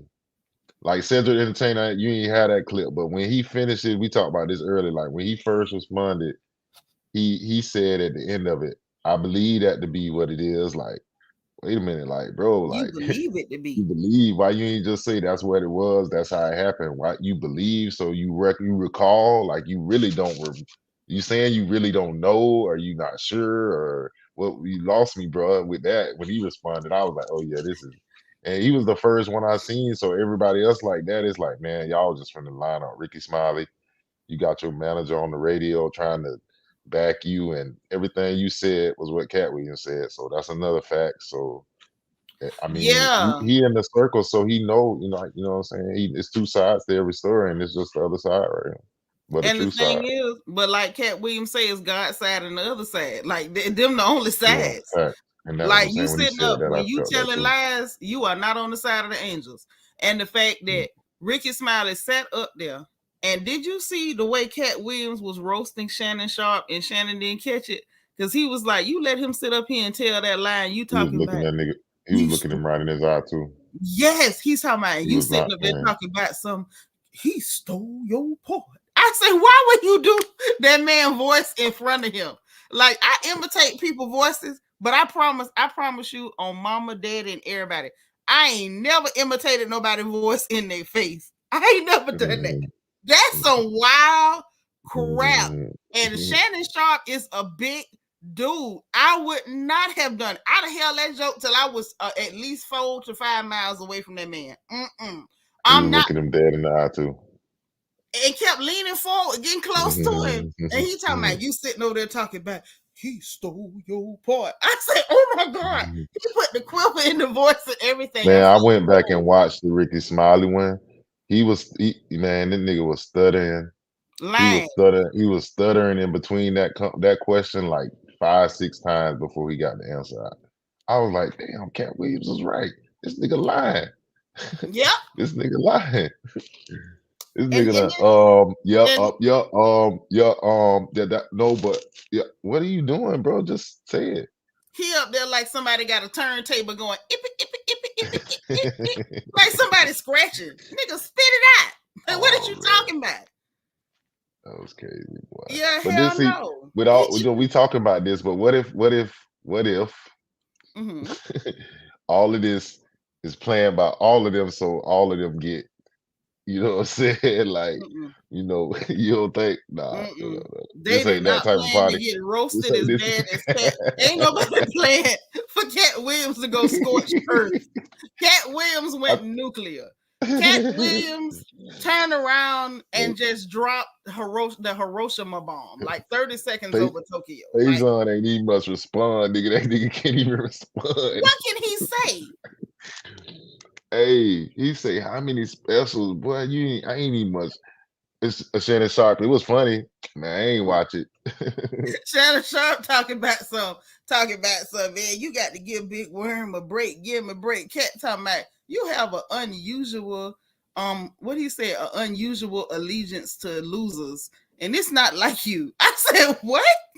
And he shot the shot too when he was like, he have his shirt. I was like, you right. Every movie that nigga do take his shirt off. Like, wait a minute, you how many can't do a times role without your shirt. He didn't just even showing respond everybody though. your titties. Faison Love is auditioning for Girls Gone Wild. If they ever bring back Girls Gone Wild, Faison Love is in there. You remember they used to have the late night commercials with the drunk clear girls on there. Girls Gone Wild 77. Oh They yeah, take yeah, off their back in shirt. the Woo! day. That's Faison Love. Faison gonna flash them titties. He couldn't even That's respond, that's bro. his He move. couldn't even respond. And What was he gonna Michael Blackson, like, dude, like, what do you? This nigga tried to come back and just ain't do nothing. Like, what are you saying, like, bro? Michael Everything that he Blackson said looked like a lines up. he looked like a 6 foot tall fetus. How the hell you get mad because somebody tell you to stop wearing dirty clothes and put on nice clothes since you calling yourself the African king of comedy? What was that for you to be mad about? He had a clip on Wild and Out too, where they do the judge and the jury thing. Kevin Hart Katt Williams was just like, he's like, I don't like you niggas neither. Some niggas, I was like, damn, them niggas really was going at it back then, but we thought it was just a show. Like, I remember when he built the hospital too around that time too. He didn't do that right away. I remember when he changed his style too. So all that's timeline again, timeline. That's what let you know this man ain't Katt lying. Williams. He ain't was lying. in the movies with him. Because like he say, how you gonna take my advice and then get mad at me for giving you my advice? Like, what is you thinking about? Yeah, he switched that wardrobe up all of a sudden though, because he wasn't doing that. But because he went a little too wild with it. Yeah, he did. He got real flamboyant. He started looking like now, mind you, he still did look like a 6 foot tall fetus, but he started dressing like Liberace. And Elton John had a love child. And I was sitting there like, listen, are you singing Rocket Man? Or you finna do comedy? Like, which way this finna go? Like, can you sing? Why are you out here flamboyant? Like, you Pretty Boy Floyd. Like, what is with the furs and feathers? And what is happening? Rhinestones? All kind of stuff was happening. I just didn't even know what to make of what I was seeing. And see, I think Steve ain't respond because he a little bit. He got people in his ear like Michael Blackson. Just I'm finna respond right away. Cedric said I'm finna respond right away. Like all them responded right away when really, if it's the truth, if it ain't the truth, you ain't really, you know what I'm saying? Ain't like if you are done ran to the studio trying to make a verse. Luda, all he said was y'all went to a meeting that they offered both of y'all a deal. He said one of y'all took the deal and the other one is Katt Williams. That's all he said. He said you supposed to be doing timeline again, because at that point Luda was he was up there. He was hot and smoking. That boy couldn't miss. He was hot. Everything he put out was a hit. It was hit after hit after hit. He was up there at that time. All of a sudden, they wrote that character into the Fast and the Furious. They really didn't go with nothing, just inserted him in there, and all his music ceased. All the music. He wasn't in the first one. He wasn't in the first one. They just added him in later. It really didn't go with nothing. He can't act that good. You know what I'm saying? We just like him because he Luda. And the music just shut off. All the music was gone. Wasn't now another hit. We went from hit after hit, from Move, Get Out the Way, to the Hoes with the area codes, and what's the other one? Use a Hole. All the whole anthems. Everything was wonderful. Yeah, his album was lit now. Here, ho, there, ho, everywhere, ho, ho. It was Christmas in July, everywhere. And them people said, hey, you got a little too much influence. You want to be in these movies? And Katt Williams said it was a meeting. Both of them got an offer. He said, all I'm saying is one of us took the deal and the other one is Katt Williams. He didn't talk about you. He didn't say you was raggedy. He didn't say you was a BAN. He said nothing. He just said they offered a deal for $10 million a movie for 20 movies. And so why Luda though? Why Luda? Why you think he just? They wanted who they wanted. No, I mean, why you think Katt Williams bought Luda up? No, he didn't bring Luda up. Remember, Shannon Sharp asked him about his relationship. Oh yeah, was he a cousin? Okay, was that your cousin? Like, what y'all got, in common or whatever? So Katt was like, "Nah, we ain't no kin." This is where the whole thing with Luda come in, where I'm concerned. And he told what he know about that and his only involvement with Mr. Chris Bridges, aka Chris Lover, aka Ludacris. Shannon know what he doing. Unc know what he doing, man. That was smart though. Yeah, for real. But I'm gonna let y'all hear how Ricky Smiley tried to lie. Cause y'all remember Ricky Smiley talking about I was supposed to be Money Mike. That was me, and I got there and they gave him my role. First of all, and then when you hear him here, he done switched it. It wasn't, I auditioned for that. Now he's saying I auditioned for it. Just because you auditioned for it don't mean you had that role. Do I believe you could have auditioned for it? I mean, you could audition for anything, but my question is, if the only person you ever been is an old church mama, why the hell would you audition for a pimp? Like, that didn't make no sense. But listen to the lie the Negro told. Listen at this. Since he lying, since we listening to all the liars, let's listen to all of them. Let's run it back. That made my kids feel, and that's why talking about my kids felt bad. Go after him because he has kids and family members and nieces, and he couldn't go after Katt Williams because Katt Williams would have scorched him and burnt that wig. That do love us when we say hurtful things about each other. So we want to wish Katt Williams the best or whatever. It ain't nothing but love over here just because we don't agree. Arnez J and I had. That's when he switched and pivoted talking about Arnez J. Don't tell us about your kids because this man ain't said nothing about your goddamn children. I mean, Katt Williams, ain't he said it wasn't no type of thing. He just came to let people know what it was. Like he wasn't trying to go at them like that. They still good, but they lied. Yeah, that's all. That's what it was about. That's all it is. If they hadn't lied, then Katt wouldn't have never had to come up to clear up them lies. Y'all been lying. Oh, he chose drugs, and you heard what Kevin Hart said. Everything's about Hollywood. Why are you talking about Hollywood? Why the hell are you there to defend Hollywood? Did Master tell you better get out there and defend us, Kevin? Get yourself out there. Put your drawers back on and go out there and defend us, Kevin, against that rebellious Negro Katt Williams. You get out there and you straighten him and call him a drug addict. If he talking about Hollywood, what's your problem? What's your problem? Did you woo? Come on now, Kevin, what's the problem? Why are you so church? Because he talking about Hollywood, telling lies, talking about he ain't helped nobody. That man done help. He done took 46 different comedians on tour with him. He ain't never helped nobody. Lie again. It's like they just lie for sport at this point. You're lying for sport. You ought to be ashamed of yourself. Just lying for sport. I think this the one. Audition for Friday After Next as Money Mike, not the Santa Claus, and that is the honest God truth. I had no reason to go on there and to go on Shannon Sharp's show and lie about any of that. That's what I auditioned for. I know he's seen it at the same time I did. I know I'm good though. We doing this, man. To that character, which was actually a better decision and made it funnier. Cause ain't no way in the hell I could have executed that role like that. And I'm glad that they made that decision and they put me in a Santa Claus role, which was actually perfect. So when I got back to LA, they said, "Hey, your role has changed. You're gonna be the Santa Claus, and here's the Santa Claus suit.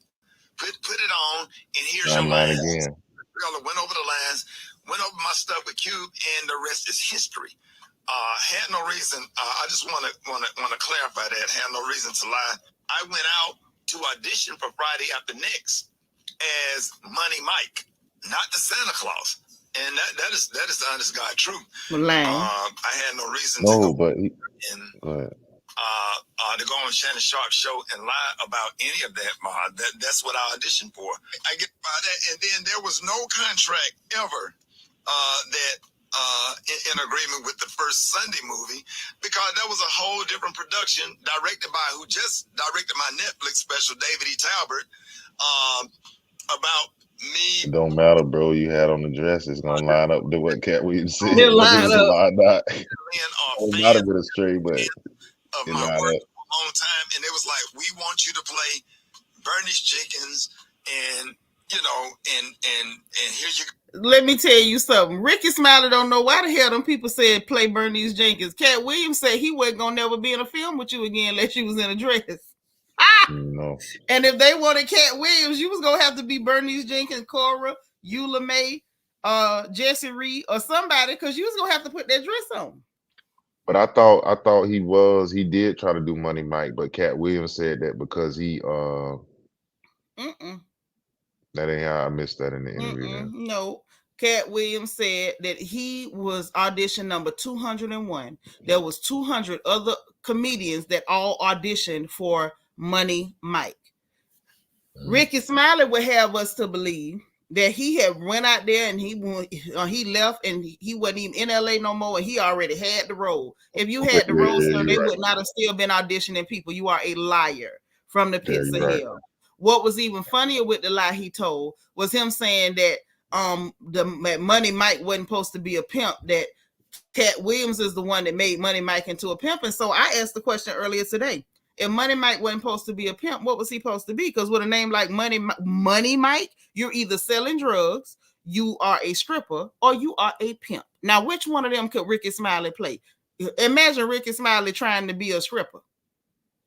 I think not. And if you go, because I seen, if you go back to the clip where they show Katt Williams' joke, the one that he did on Comic View, his whole he got the hat on like Money Mike, he got the perm like Money Mike, the whole persona is Money Mike before Money Mike, like, you know what I'm saying? So that's another one that line up what he said, because he already had that character already, really, because that was him. That was him. It was like I was almost typecasting. And the fact that Katt was like, he wrote that the script, the lines for Money Mike. So what were you gonna do? And Money Mike wasn't a pimp. Katt Williams, how? What with a name like Money Mike? What was he gonna do? Imagine Ricky Smiley trying to be the neighborhood dope dealer. What he selling? Communion wafers? He around here giving out the communion body of our Lord Jesus Christ. The unsalted tops. Yes, that unleavened bread, blood of our Lord Jesus Christ. I could just see him like going door to door. I know it was the blood, but you clearly wasn't selling no dope. Stop, man. Hey, what I was gonna say, it's I just think the part 2 with Katt Williams when he said the casting for the Santa Claus, like, why would you cast a short like that made sense too when he said that, like, it makes sense that they would take somebody that's a little bit taller for the scenes that the Santa Claus had to do. That fool tried to say and everything, that he was supposed to be Santa Claus, and they took the costume and just gave it to Ricky Smiley. I'm like, Katt Williams is 5'5". You are 6 feet tall. How the hell was you gonna wear a costume that was made for Katt Williams? I said earlier, the pants would have been capri pants. How the hell was they gonna fit your tall? But even if they got another costume, like the moves in that movie, like Katt Williams is not getting over. He's not doing all that stuff that Ricky Smiley did in that, because it, you know what I mean, his height or whatever. So that's why they probably had him do it. One of the reasons. The other reason was Katt Williams wrote the part too. So when he came in and did it, part of that was probably his audition, what he wrote. Yeah. And then at the end of the day, they gave him love and stuff and said he couldn't have been nobody else. He blew up after that. And to me, that it didn't even have Ricky Smiley to say anything about it when Shannon hit him with the question. You just should have been like, man, yeah, he Katt killed that, Katt killed that. He did that. That blew him up. That propelled him. Instead of saying, I was supposed to be. But who cares about what you were supposed to be? It's done now. So that's why I think he slipped. That's why Katt came out to him. I think what it came down to is he was envious. I think he was envious of how it turned out for Katt Williams, because it's like clearly he wasn't finna play the role with them. He was a little too real for him. And I think that by that role being what it was, and he was in such high demand, and whether they liked him or not, the public liked him, and it was undeniable. That's why Netflix gave Katt Williams an 8-figure deal. I'm still tripping off them 8 figures. Them 8 figures hurt my feelings. I ain't never touched 8 figures at all. Even when my figure was still a figure 8, I ain't touched no 8 figures. That's a lot of money to be touching on. And I think that's why they went and gave him that deal. So it's like Katt Williams really built himself. When you heard Shannon Sharp talking about the fact that his first stand-up tour cost him 22 racks and he only had 25 racks. Like, this man invested everything but $3,000 in himself. So then everything that he got on the return went to him. It wasn't no investors. Wasn't no investors. And then when he went to talking about the fact that he was friends with Prince, that made sense, because you know Prince did not play. That man owned all his masters. He owned his catalog. He owned everything. Prince was not finna let them people own a chunk of him at all. Not one goddamn piece. So when he was talking about the fact that him and Prince was friends, I was like, ooh, makes sense. Bama Boy say Ricky came in as a Christian comedian. Well, that's the whole point. So why is he trying to convince us that he was supposed to have the role of a pimp? How you gonna be a pimp and you can't cuss? Which is the same thing that Katt Williams was saying. That don't make no sense. How did that work? He couldn't have been Money Mike, because Katt Williams, like, that might be one of the, man, everybody was saying that for the longest, dog. It wasn't gonna work. Like, some lies don't even really have to be defended. But I also understand why Katt Williams would go ahead and say something, because it's to the extent that these people been lying. You got Kevin Hart gonna take his little micro mini behind up there with Charlemagne. Charlemagne, like, yeah, he was the guy at that moment. Charlemagne get on my nerves with his extra fluffy, sweet, sugary meringue top behind. I'm so sick of Charlemagne. I don't know what to do. You know, I can't stand a soft Negro, and they in trouble anyway, because they still coming after DAA. Okay, Charlemagne soft. I can't stand Beige Rage either. I can't stand Beige Rage. All they do is sit over there and act sugary sweet all the goddamn time. They got rid of Angela Martinez. I ain't like that look. They should have Angela Lee. They should have been able to work that out, I think. I ain't like her either, because she was fake as hell.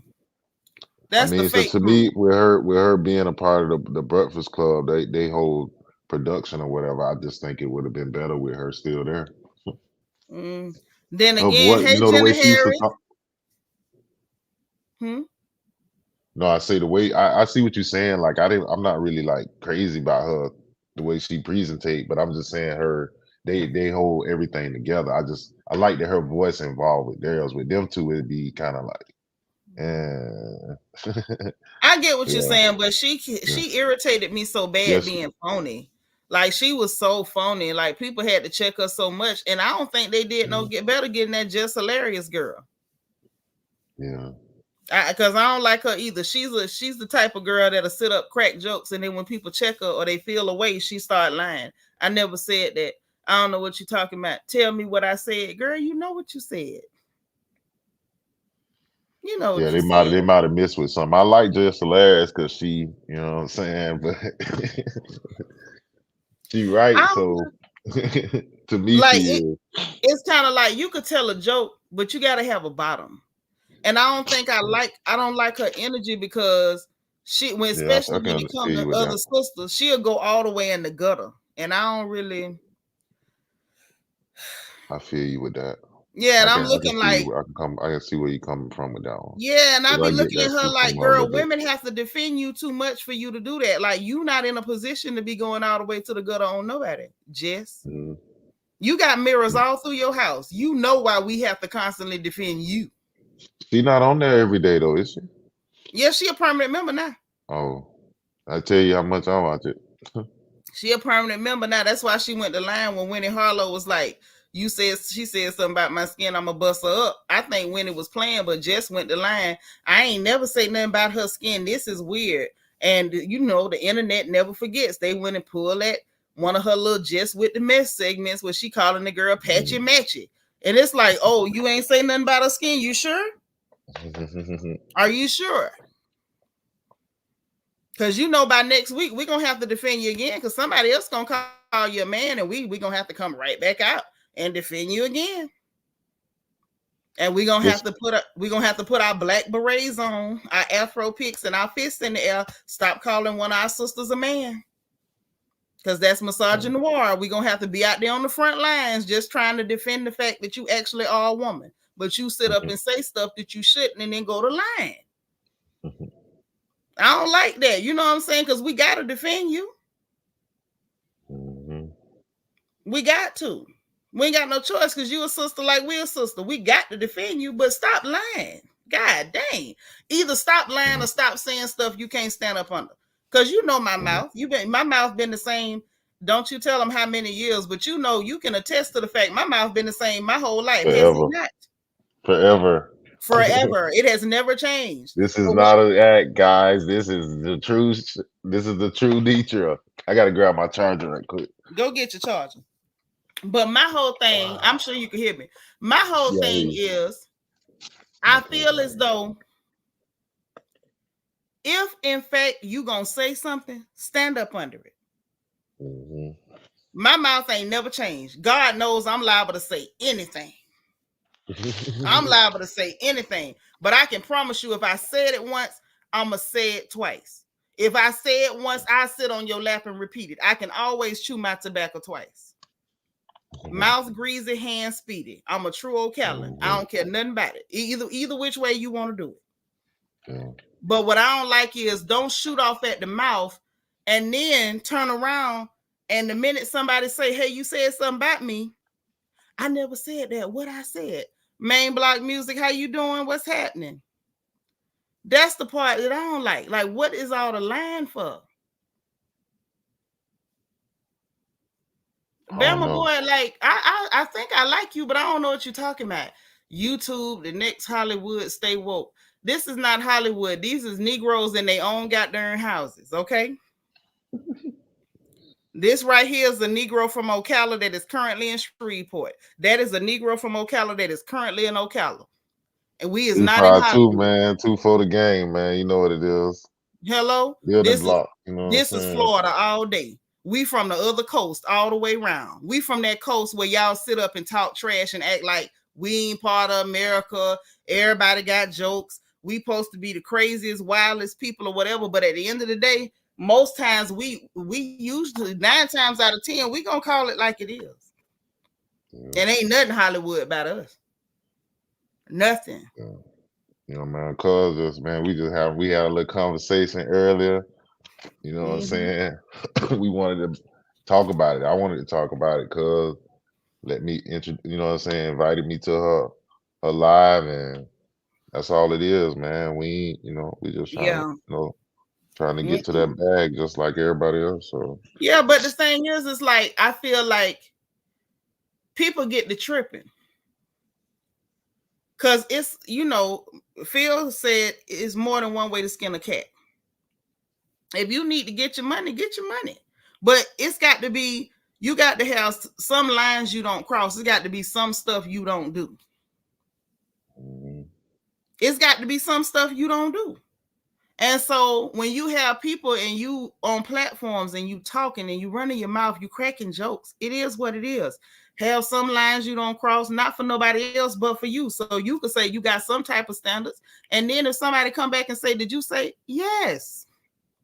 If Mia Thornton say, well, I heard you call me a large Hispanic gentleman. Yes, the hell I did, Edward James almost.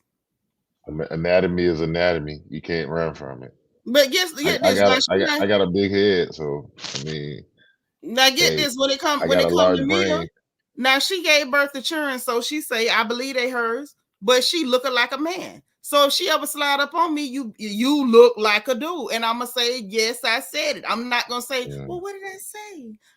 I never said that. Yes, I did. You wide back heifer you. I said it. I was just talking about Judy Austin, fat funky tail, looking like a wide, lumpy dancing mattress. If that big heifer ever roll up on me, did you call me a dancing mattress? Yes, I did. I did use a big, fat, funky mattress, and you always look like you holding your breath. Your titties is tucked up under your chin. Yes, I said it. I'm not finna say, no, I never said that. Yes, I did. Mm-hmm. I did. And I'm going to buy you an albuterol inhaler because I'm worried about your breathing. Why is your titties up here, ma'am? Yes, I said it. Yes. I'm telling you, I would respect Just Hilarious 100 times more if she just said, yeah, girl, I said it. That was messed up. I was just joking. I was playing. I love you. You know what I mean? But don't lie. Mm-hmm. That's what got Ricky Smiley, Kevin Hart, Steve Harvey, Faison Love, Cedric the Entertainer in trouble with Katt Williams. Lying. If them Negroes hadn't been lying, they'd have been fine.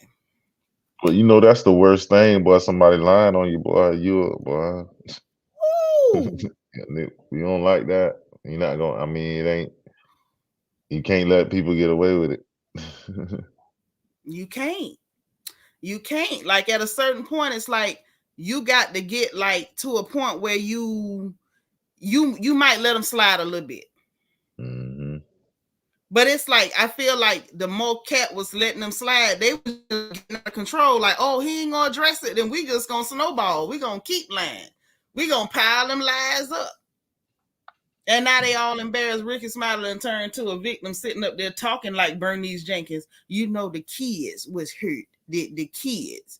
You know when that's why I didn't go back at him. You didn't go back at him because you can't.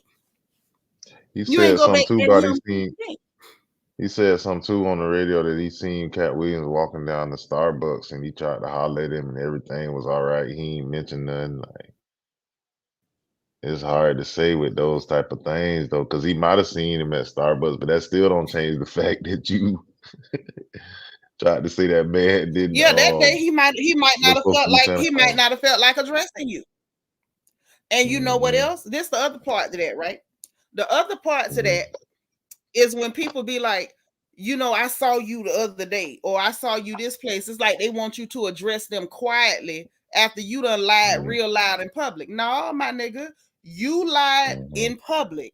We gonna straighten it in public. When you told that lie, did you catch me on the street corner on the way to Starbucks and tell me a lie? No. You went up there with Shannon Sharp in Club Shay Shay, drinking the Le Portier cognac, and you sat up there, and I do mean sat as in S-O-T, you sat up there and told them lies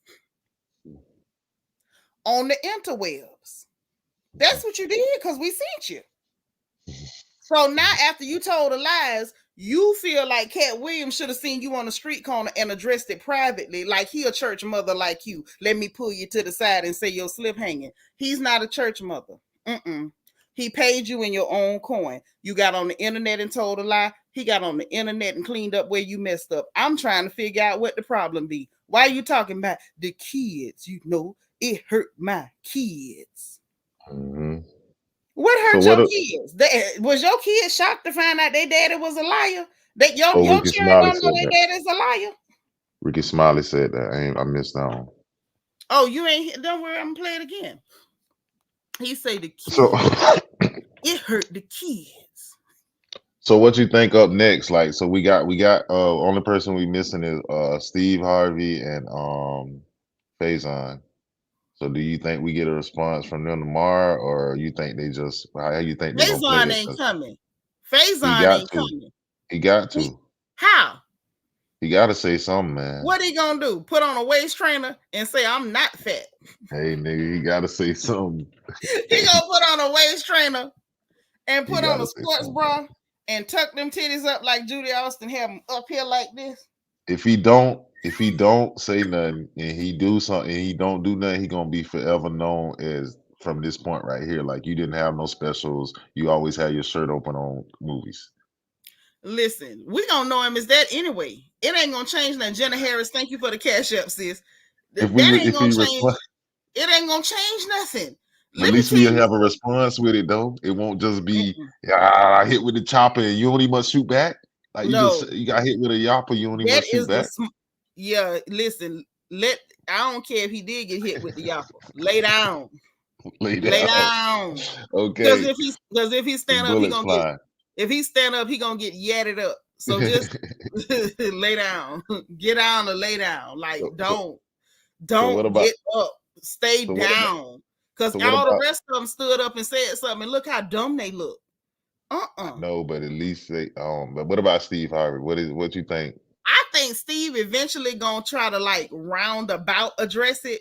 I think that Steve was cooking up a way to like craft a crafty lie to come back about what Katt, because Katt really roasted him on stealing from Mark Curry and from how dirty he did Bernie. And he was talking about the fact that he called down there trying to get that roll from the Ocean's 11 that Bernie had tried to steal a roll. Like he was real dirty. I think he was trying to craft it.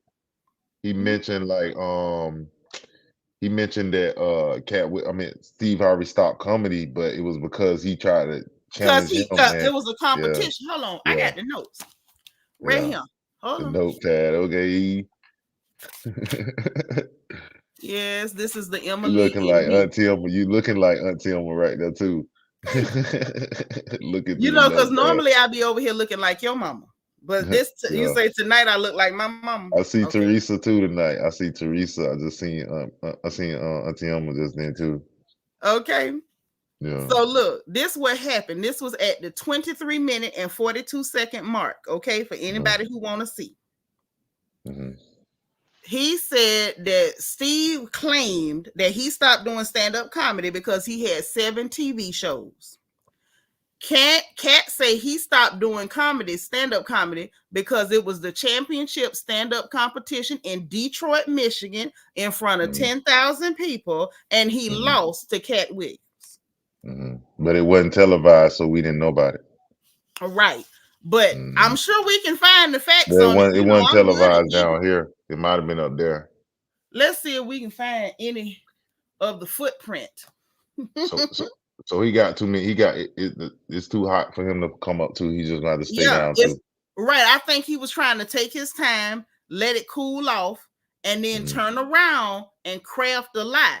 But I'm gonna tell you what's gonna keep him out of it right now, because that interview with Mark Curry with Mike Hill from back in before 10/10/20. I don't know whether that was earlier in 2020 or when it happened, but sometime before 10/10/20, before the wedding with him and Cynthia.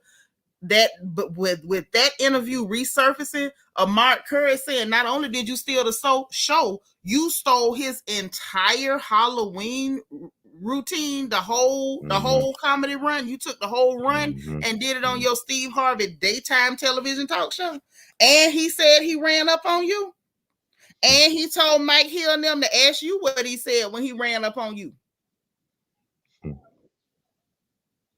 Yeah. Yeah, he might have to duck low. I think we're gonna get something from him tomorrow though. I think it's gonna take him. I think he had planned to come out tomorrow, but when they went and got that Mark Curry interview, they resurfaced that. Yeah, he got to rethink it. I think he's gonna need a couple more days to get it together. Well, he can't. The Mark Curry thing is dead. Like it ain't no deny. Anybody that watched Mr. Cooper, hanging with Mr. Cooper, is gonna be like, that nigga was right. Like it is Mr. Cooper show. So he can't beat that one. The other stuff. I mean, I don't know about that, but with that Mark Cooper, that's enough for me right there. Because it's like, man, wait a minute, like this man, this man should have been all across everything you was doing. Not to mention the fact, just like was said, entertainer, he was trying to lie about him stealing that joke about the 72 Deuce and parking the car with the music loud and stuff. I mean, same setup and everything, but you can't lie about the Bombinicious. That dry joke you stole from Designing Women. How you stealing a joke from an old white lady's TV show? Come on, man. Yeah, the joke was a little sus, but the way it started, it was just like the way Katt started his, and he just twisted it with being in a spaceship. But the movements and everything. But it was people trying to pretend like, oh, it maybe is different. But by the time we get Bombinicious, I mean, darn near word for word, the same joke. The only thing you changed was you claimed you was your cousin and you and a dude named CJ and you calling them Bombinicious. You stole a joke from Designing Women. I said earlier, next he gonna steal jokes from Mr. Belvedere, Benson, Punky Brewster, My Three Sons, Dick Van Dyke, Dennis the Menace, Maud, the New Hart Show. He's stealing jokes from everybody. In the response, he mentioned too that like with rappers and stuff, like they steal bars, stuff like that. But I think with Katt Williams, it was the fact that you apologized, and then you got your behind up there with Shannon Sharpe and lied. You apologized for stealing, and then you got in front of Shannon Sharpe and told a lie. It wasn't the fact that it wasn't the fact about that it was the fact about the joke, but at the same time, I think it was which is the whole thing behind this is that he didn't, he didn't keep it real. No, because he don't know how to keep it real. Now, did you hear what Scruncho had to say? One of my good sisters, DV, sent this. Let me let you hear this. We were listening to this earlier. Oh yeah, the evidence is damning. It is. Listen to Scruncho. Now, this ain't new either. So, Katt had already told Scruncho about the theft. Katt Harvey from the theater, right? Okay. He's like, I'm gonna kill that nigga Cedric. I said, why? He said, nigga, I'm at the theater right now, and the nigga is doing my joke. I'm like, you bullshit. I said the joke when you in the car, and the music's so loud that you can't hear the engine turn off. He said, nigga, yes. I said, Katt. He said, nigga, I'm going to the apartment. I'm going to kill that nigga. I said, Katt, listen to me. I said, listen careful. That's a blessing. I said, nigga, everybody gonna know who you is. That nigga Cedric finna put you on. He probably been get you some money. Nigga, humble. Yeah, that's what I'm saying. It's like the nigga embracing you, nigga. I was thinking, I said, nigga, you young, then we finna be on. From that point, right? Katt, like, nigga, I'm glad you feel that way, nigga, because he's storing your shit too. Who was that, Seanitra? Scruncho. Oh, Scruncho. Oh, Scruncho. Yeah, so Scruncho say that Katt Williams told him, I'm glad you feel that way because he doing your stuff right now. He said, what he doing? He said he pop locking as we speak. And they showed the pop locking, side by side, so you could see him literally copying Scruncho's joke. So obviously, Katt didn't lie when he said Cedric ain't a writer. Cedric can't write. Yeah, he can't write. Nope. I believe it to be what it was. I got the audience footage about Katt Williams beating Steve Harvey over here in Detroit. This was in 2008, y'all. 2008. A minute. Is it 08 or 09? I'm thinking it's y'all saying it happened in 08. Is this video from 09? Which one? People got the footage. The footage is here. Oh, he was not bluffing. He wasn't bluffing.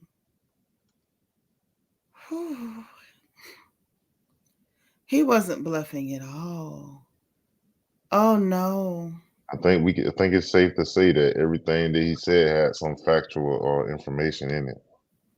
I mean, I would say all of it at this point, unless somebody can disprove it, and they haven't been able to. Timeline lining up. The responses are like even lining up because even though they coming back and saying whatever, it's not helping to me because you shaky with your response. I believe that to be what it was. What, nigga, you not in court? I believe that to be what it was. Like he on the trial, like he. Yeah. Nigga, like. Something about it, that's fishy. What do you mean you believe it to be? That one right there, like that's that buffale. Because if I ask you, hey, what's your middle name? You know my middle name to be Conchetta. You're not gonna say, well, I believe it to be Conchetta. I believe it to be Conchetta. You're gonna be like, nah, your name is Conchetta. It ain't gonna be like, I believe that's how it went. Like, Nah, then you not for sure. If you say you believe it to be, you not for sure. Yeah, there's footage. You're There's not playing the actual. you playing. That's a video. You playing it. You ain't got I it. can't play it. That's Okay. on somebody You gonna have YouTube. to add it again. Oh, okay. You can't That's play on. it. Yeah, I Nah, ain't finna mess with that. Quan was saying he couldn't see the video. Okay. I'm gonna send the link to your daddy, All right. and then Yeah, your then daddy can send it to you. All right. Where y'all can see it. But yeah, this from 2009, and this is actual real footage. I mean, the camera looked like it's made out of glass and cane syrup. So it's authentic because it's a terrible camera. Yes, this is authentic stuff from 2009. Yes, it is. Let me send this link to your Paul. You got an iPhone, cuz? Yeah. Okay. That's someone. Mm-hmm. Because I'm finna send it to you off this iPad. That's why I asked. Because what I ain't got is no iPhone. Mm-hmm. Yeah, I know about the fair use logo, Bama Boy, but like on YouTube, people be petty and they'll come do a copyright strike on your channel, and I ain't got time. I want to make heaven, and these Negroes ain't gonna have me in here cussing people out and stuff. I'm trying to make heaven. Y'all ain't gonna keep me out. I don't work too hard to get in. Too hard. I'm gonna make heaven. I'm going. Okay. I'm just as determined as Katt Williams. I wants to get in too. Making sure I had the right number. Okay, bam. All right, cuz I just sent it to you so that way you can send it to the baby where he can see it. Everybody Lisa else. just asked how you was doing too. Hey, Lisa. Totally, y'all had moved, but yeah, just just a couple hours from where y'all was. But Yeah. I told her you doing good. Yeah, we fine. We is fine, child. But yeah, I sent that over. Okay. I sent it over. But yeah, people do real petty stuff. Y'all know Candy Burris. People was trying to use, the fair use law from 1970, whatever, and was using snippets of her stuff. And y'all know Candy went to striking people channels and stuff anyway. So when it's on YouTube, unless it's somebody I know that's cool, I'm not showing none of your stuff. Oh yeah, you're right. I remember Charleston White was getting mad about that. When his cockeyed self, I can't stand him. I swear I step on him. Did you see the Brittany Ritter thing? You think that was real with the outtakes when she was on top of him and everything? The who? When Brittany Renner kissed him. Oh yeah, I remember. That's gross. Like she gonna I was like, bro, what are you doing? No, don't do it. She gonna get ringworm. She gonna get ringworm and pink eye. Don't that man do look it. dirty.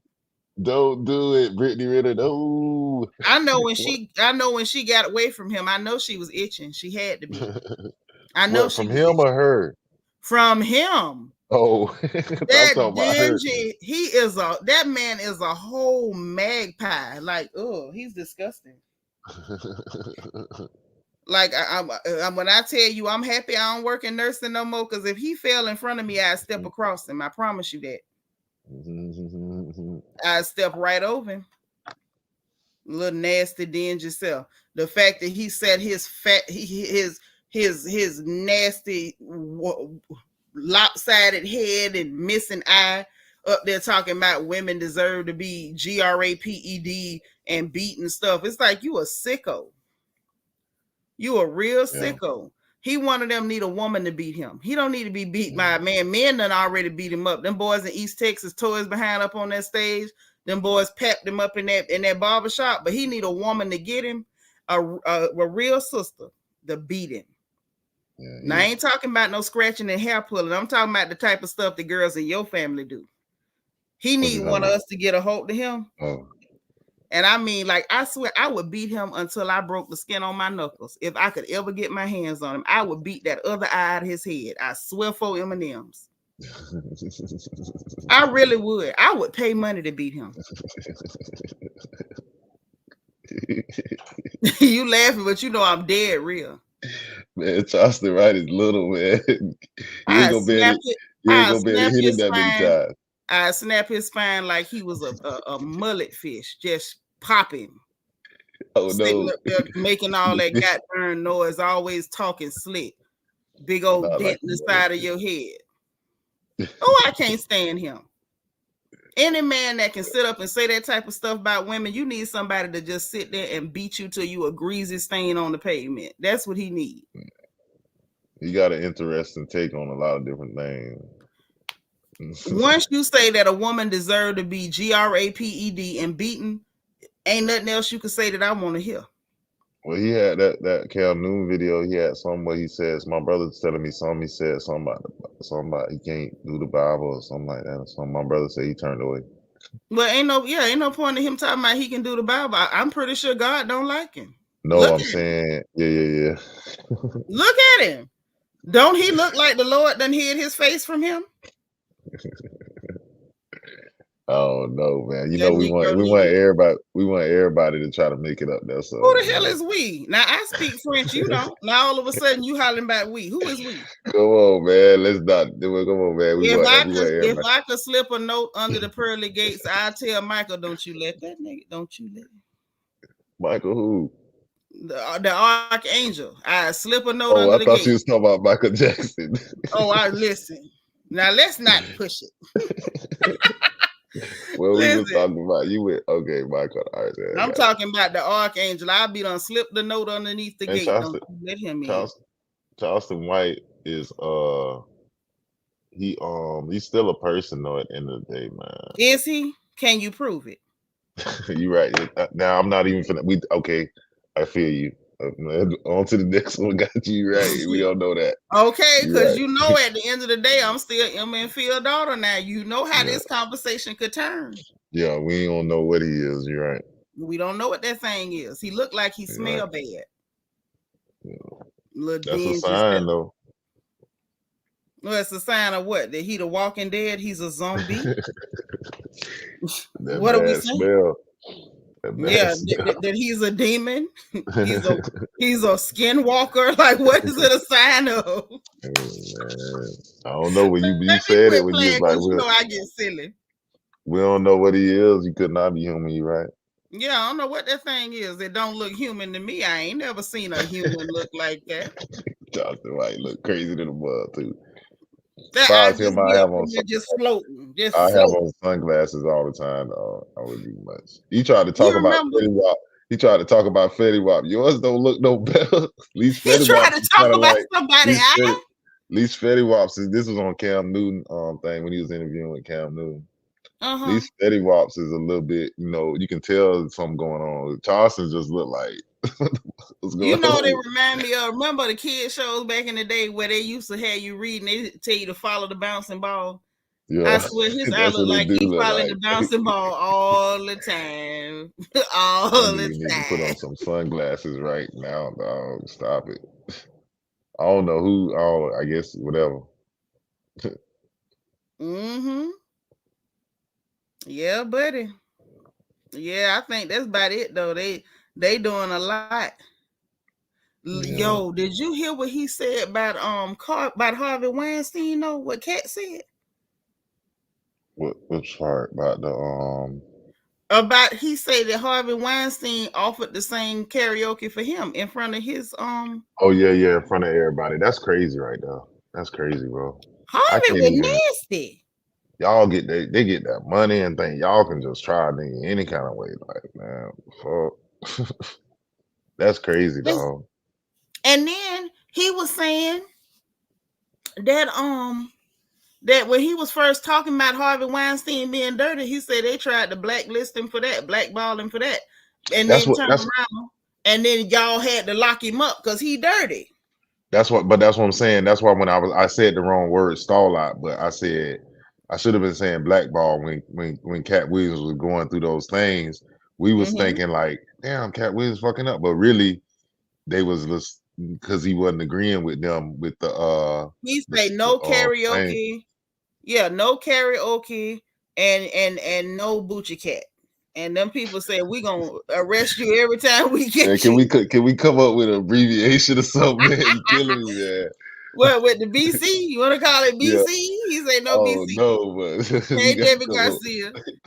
That man said no karaoke, no Boochie Cat, and then told him I'm gonna carry my heater. I'm gonna carry my reefer. Every That time was you that pull was me, real too. Though we talked about that too. That was like nigga, you just spoke the truth so much. Like, nigga, I'm in a neighborhood where I need my fire and I need the green to help me stay, so I don't be busting the so fire. every time you pull me, I'm gonna have it. Exactly. And every time you pull it, I'm gonna have it. So if you pull me 20 times a day, every 20 times it's gonna be here. Mm-hmm. I respect that. I respect the hell out of that. Too. I do. I do too. And it was the fact that Kevin Hart gonna sit up there and tell with his inside private eye, he chose drugs. He chose drugs. Only reason you at hell, I won't even say he didn't do drugs. Something. Man, weed ain't no really no drug. Right. Marijuana is a plant. I don't mess with it no more. I used to, as you know, but I feel like it's a plant. We not on acid and crystal meth, meth and all that other stuff. He was messing with a plant. Hard drugs and hard drugs. Yeah. And when it come to Kevin Hart, how do we know he ain't never touched nothing? Because at the end of the day, something clearly stunted his growth. What stopped him? What stunted his growth? Something did. I don't know, but you can't throw like, oh, he was on drugs and it's weed. Like, bro, what are you talking about? Like, weed people that smoke weed smoke like 10, 15, 20 joints a day normally. So like, but weed is a mind state though. Once you start doing it, it becomes a mind. Yeah, it's a plant, so it's not. You're right. So that right there is another like, wait a minute, dude. What are you even talking about? It's like what that came down to was somebody intentionally misleading the public, misconstruing things, playing with words. Oh, it's a drug. Well, by the time you sitting up clutching your pearls over somebody smoking reefer, what are you, a Baptist minister? You can't be, because every time we turn around, you tricking on your various wives. You cheated on Tori with this girl Enchilada. Now you with her, and this girl doing that. One of your former assistants is doing an interview with Tasha K, talking about you cheating on Seanitra with somebody else, and now you claiming Tasha K trying to extort you for $250,000. So you so holy that you can't touch reefer, but you touching every hole you can get your hands on. Listen, man. Or at least the ones that'll stand still and wait for you to get up on that step stool. I'm trying to figure out which girls is waiting on him to climb up that step stool to mount him. So that's what that was about. I didn't realize that whole thing was about trying to. So okay, so you tricking, and you got your assistant to cover you. Then your assistant don't want to deal with it no more, and then she be like, okay, well, you gonna have to whatever, and then you don't want to. I look at it the same way, because let's say like you hustling, and you got all the kids, you got the stuff, the job at the house or whatever, and somebody you stay there with somebody, and you stay there and you watching the kid, you watching the work or whatever, and then that person go and they get to go chill with their lady and everything, but you constantly at the house watching the work. The other person is the weight man though, so they more in charge. But in the long, if you really look at it, nigga, you owe me because you wouldn't have been getting that money if it wasn't for me. So that's the same way I look at it that way. Like, you know what I'm saying?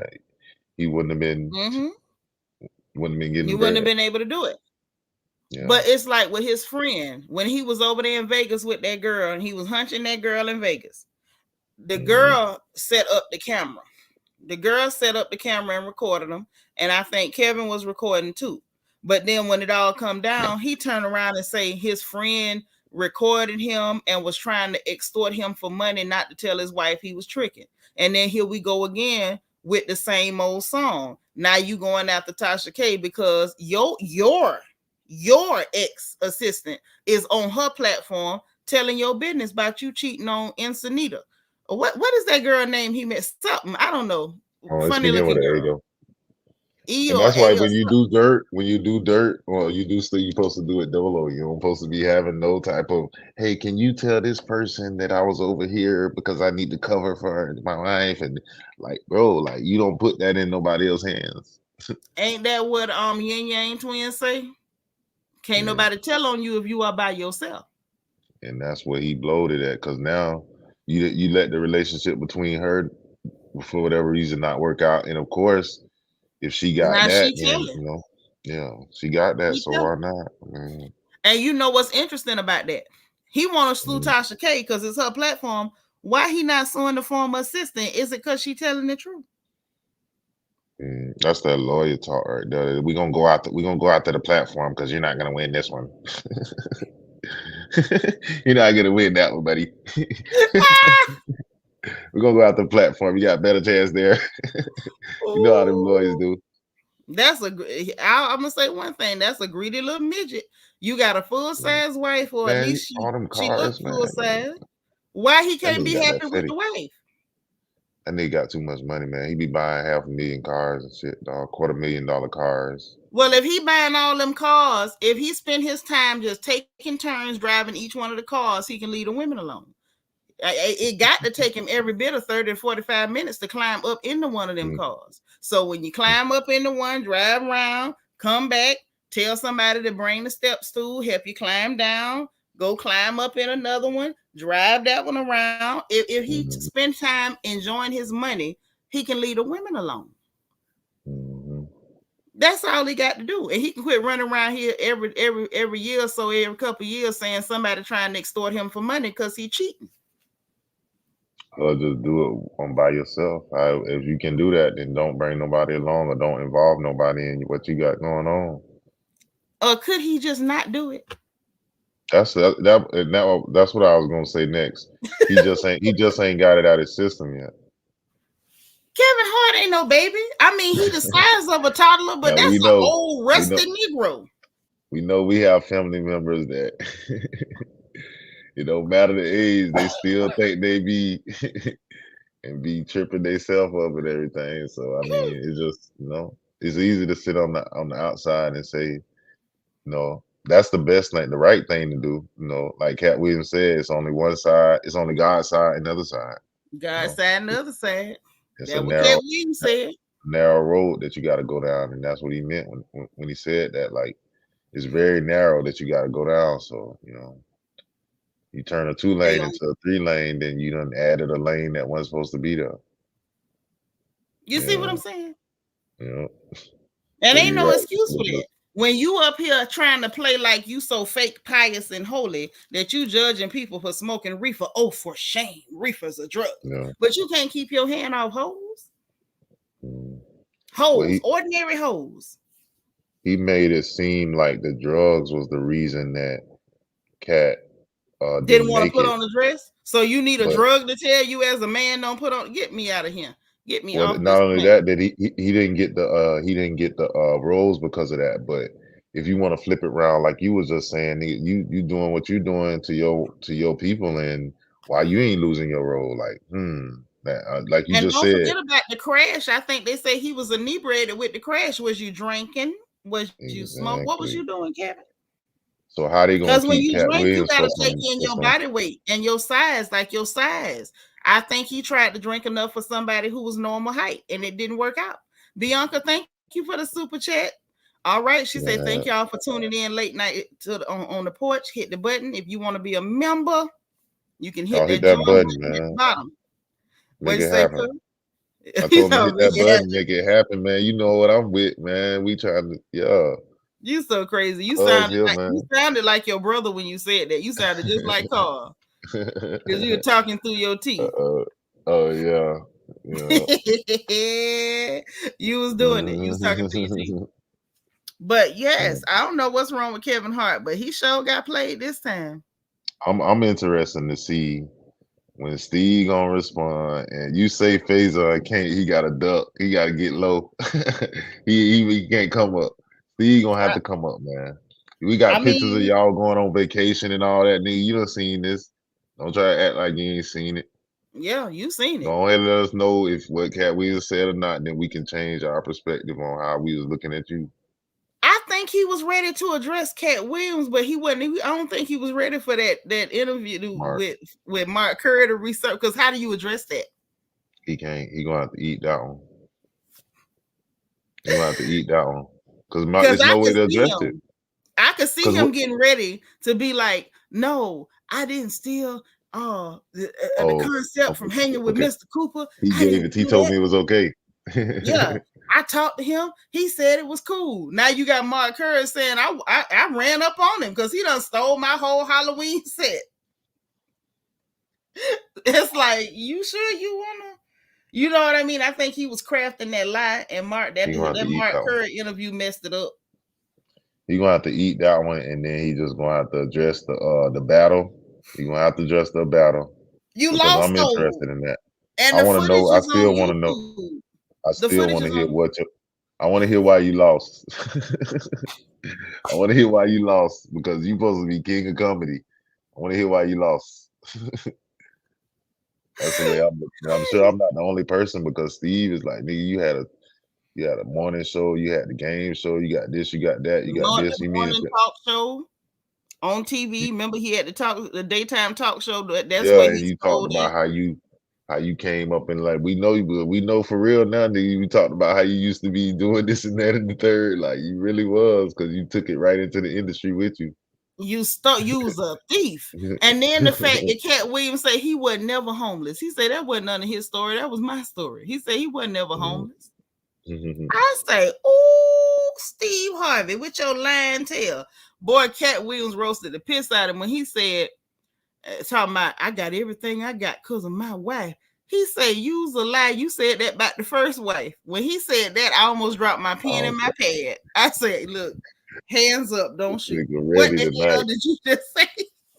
When I seen that, I was like, this nigga ready tonight. Man. He ready. Happy to be happy, girl. Where is your crown? What happened? What is going on? They took your crown? What is happening? What is happening? I told you, cuz you about to get in this YouTube stuff, honey. You have to watch YouTube. They be taking my girls' crowns. They be unsubscribing people. Like, we have to really look out for our folks around here. Because when you this color and you a content creator, YouTube act real stank. You got to watch. Yeah, that's with everything. When you're trying to make money, you gotta make sure you know what you're doing. When you're trying to create too. Look him. When you this him. Look carefully. Yeah.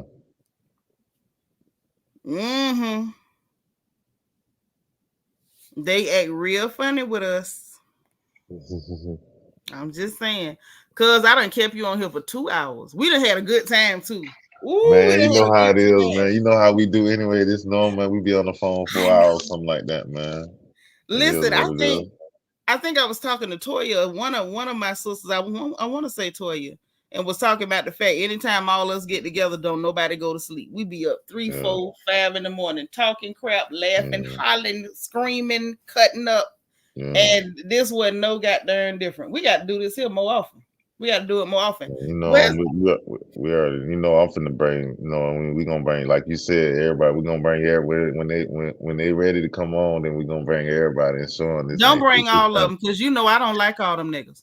No, I'm talking about Quan, them, and D them. Oh, okay, your babies. Like I thought you were talking about you know. Oh no, I ain't. No, they ain't on that. They ain't on this way yet. They ain't ready. I'm just saying because you know me and you know some of your kin folks I don't do. And I don't play. Man. You know, I call it just like it is. I ain't changed. Me being on the YouTube did not change my mouth. It's the same mouth. They know I done told them I got evil aunties and all, baby. I don't fool with them niggas. No. My last auntie that's kind of sweet as Nettie. And the one that was my favorite was his mama. That was my glow. But baby, outside of Nettie and Glow, look here. Keep them jokers away from me. No, I was talking about Quan because Quan's all he said he gonna, you know, we was trying to do a little. We've been talking about it, so that's what I'm saying. You leading the way. You know what I'm saying? So I'm gonna follow suit and take all advice. Wait, Tracy Angel say this her first time over here. Ladies, y'all better welcome Tracy to the chat. Oh, look at Bianca, our top moderator, already welcoming Tracy. Happy Friday, Tracy Angel. You are welcome. Y'all better spam that chat. Welcome, and welcome, tell Tracy welcome, girl. Welcome. Come on in the room. Yo, you are off it. You are off it. Hey, listen, I know I got it bad. I break out and start singing for no reason. My whole family over here, because the royal family, these are my people. The Royals have gotten so used to my mouth, and they so used to me breaking out and singing for no reason. They be singing right along with me. Like it's love, but it's ignorance. Okay. I just don't know what else to call it. But what I'm doing now is I am putting the link for your channel in the chat. So it's 126 people left. Some people done left. The rest of y'all ain't left yet. Y'all see that link I put in the chat? If y'all really love me, I need y'all to hit that link, go to this channel and subscribe. This is my cousin right here. This is D channel. So I want y'all to go over there, subscribe, like now. Like today. Because we're going to be going live over there sometime. We're going to be going live over here sometime. Yeah, you know, 2-4 game. Look out for 2-4 game. That's gonna be 1-2. So I appreciate it, cuz man. You know, like I told you, man, I love you. Family is everything, baby. Death, Family is everything. Unless they some rotten scoundrels, in which case you keep them away from me. Because I ain't changed. Tell a friend, tell them all. I ain't changed. The ones that ain't no good, you keep them away from me. But you know me, I love good people. I love good people, and I love my people, and I sure enough love my blood. So you know, family, y'all my family, this y'all family too. Y'all hollered at cuz. This y'all first time kicking it with cuz. It's gonna be a few other nights we gonna kick it with cuz, but we might kick it over there. So that's why I'm telling y'all to go today. Lala, thank you. Lala say she just appreciate it, Raw family. I appreciate it, man. Appreciate it, Raw family. Much love. Right. That's right, honey. Much love. Oh, happy to be happy. Say we love you too. I hope you went and subscribe. Yeah. Okay. Thank you, Debbie Garcia. So it's gonna be a few nights we're gonna kick it with cuz. So I hope y'all ready to go. Okay, so make sure y'all subscribe. We thank you, Belize and JB. Y'all are so I love Appreciate y'all. that, man. And anybody that is watching on replay, because everybody ain't up. Some people is actually in their beds. Okay. So when y'all watch on replay, I need y'all to hit that link. Thank you, Bianca, for putting the link in the chat. Our top moderator, the beautiful, the illustrious. Shout out to Bianca, man. Bianca that's my baby. Listen, you just don't understand how I love that girl. So I'm finna let y'all go to bed. And I'm finna tie my hair up. I ain't finna roll no hair tonight. I want to put my rollers in, but a girl is tired. It ain't happening. Okay. Sin City from Nola, thank you for subscribing, girl. So look, I'm gonna let y'all get some rest, and I will be watching the gossip rags. And if the gossip get to jumping in the morning, then guess what? I'm gonna get y'all up in the morning, and we gonna gossip in the morning too. Okay. So in the meanwhile, y'all go to bed, get some sleep, say your prayers, sweet dreams. I love y'all to life, okay? And you know what I'm about to tell you. If for some reason you did not hit the like button on the way in, make sure you hit that bad boy on the way out and hit your notification bell. Make sure you click all so you will know every time we go live over here on this good porch. All right, subscribe if you have not subscribed, because we are absolutely happy to have you here. If you want to put your crown on by your name, hit the join button beneath the video or the membership link in the description box. Also in the description box is the link for the Royal Family Merchandise Store. You can get your classic black and gold design or our new design with the emerald crown. Either way, they both bad. We got t-shirts, hoodies, tumblers, mouse pads. We even got onesies for the babies. Go hit the store. You know what to do. We got our Amazon storefront so we can all shop together, and my Amazon wish list if y'all want to send me some goodies, because it is up to date. All right. So in the meanwhile, get some sleep, and I mean it. Go to bed. Okay. I'm not, but y'all better. So get you some rest. Please have sweet dreams. Please say your prayers, and remember, if no one else tells you, God loves you, I love you, and it ain't nothing you can do about it. I'm going to talk to y'all later. Tell these folks good night, cousin. Good night, man. I love y'all, man. Appreciate it. God bless. All right. Bye, y'all.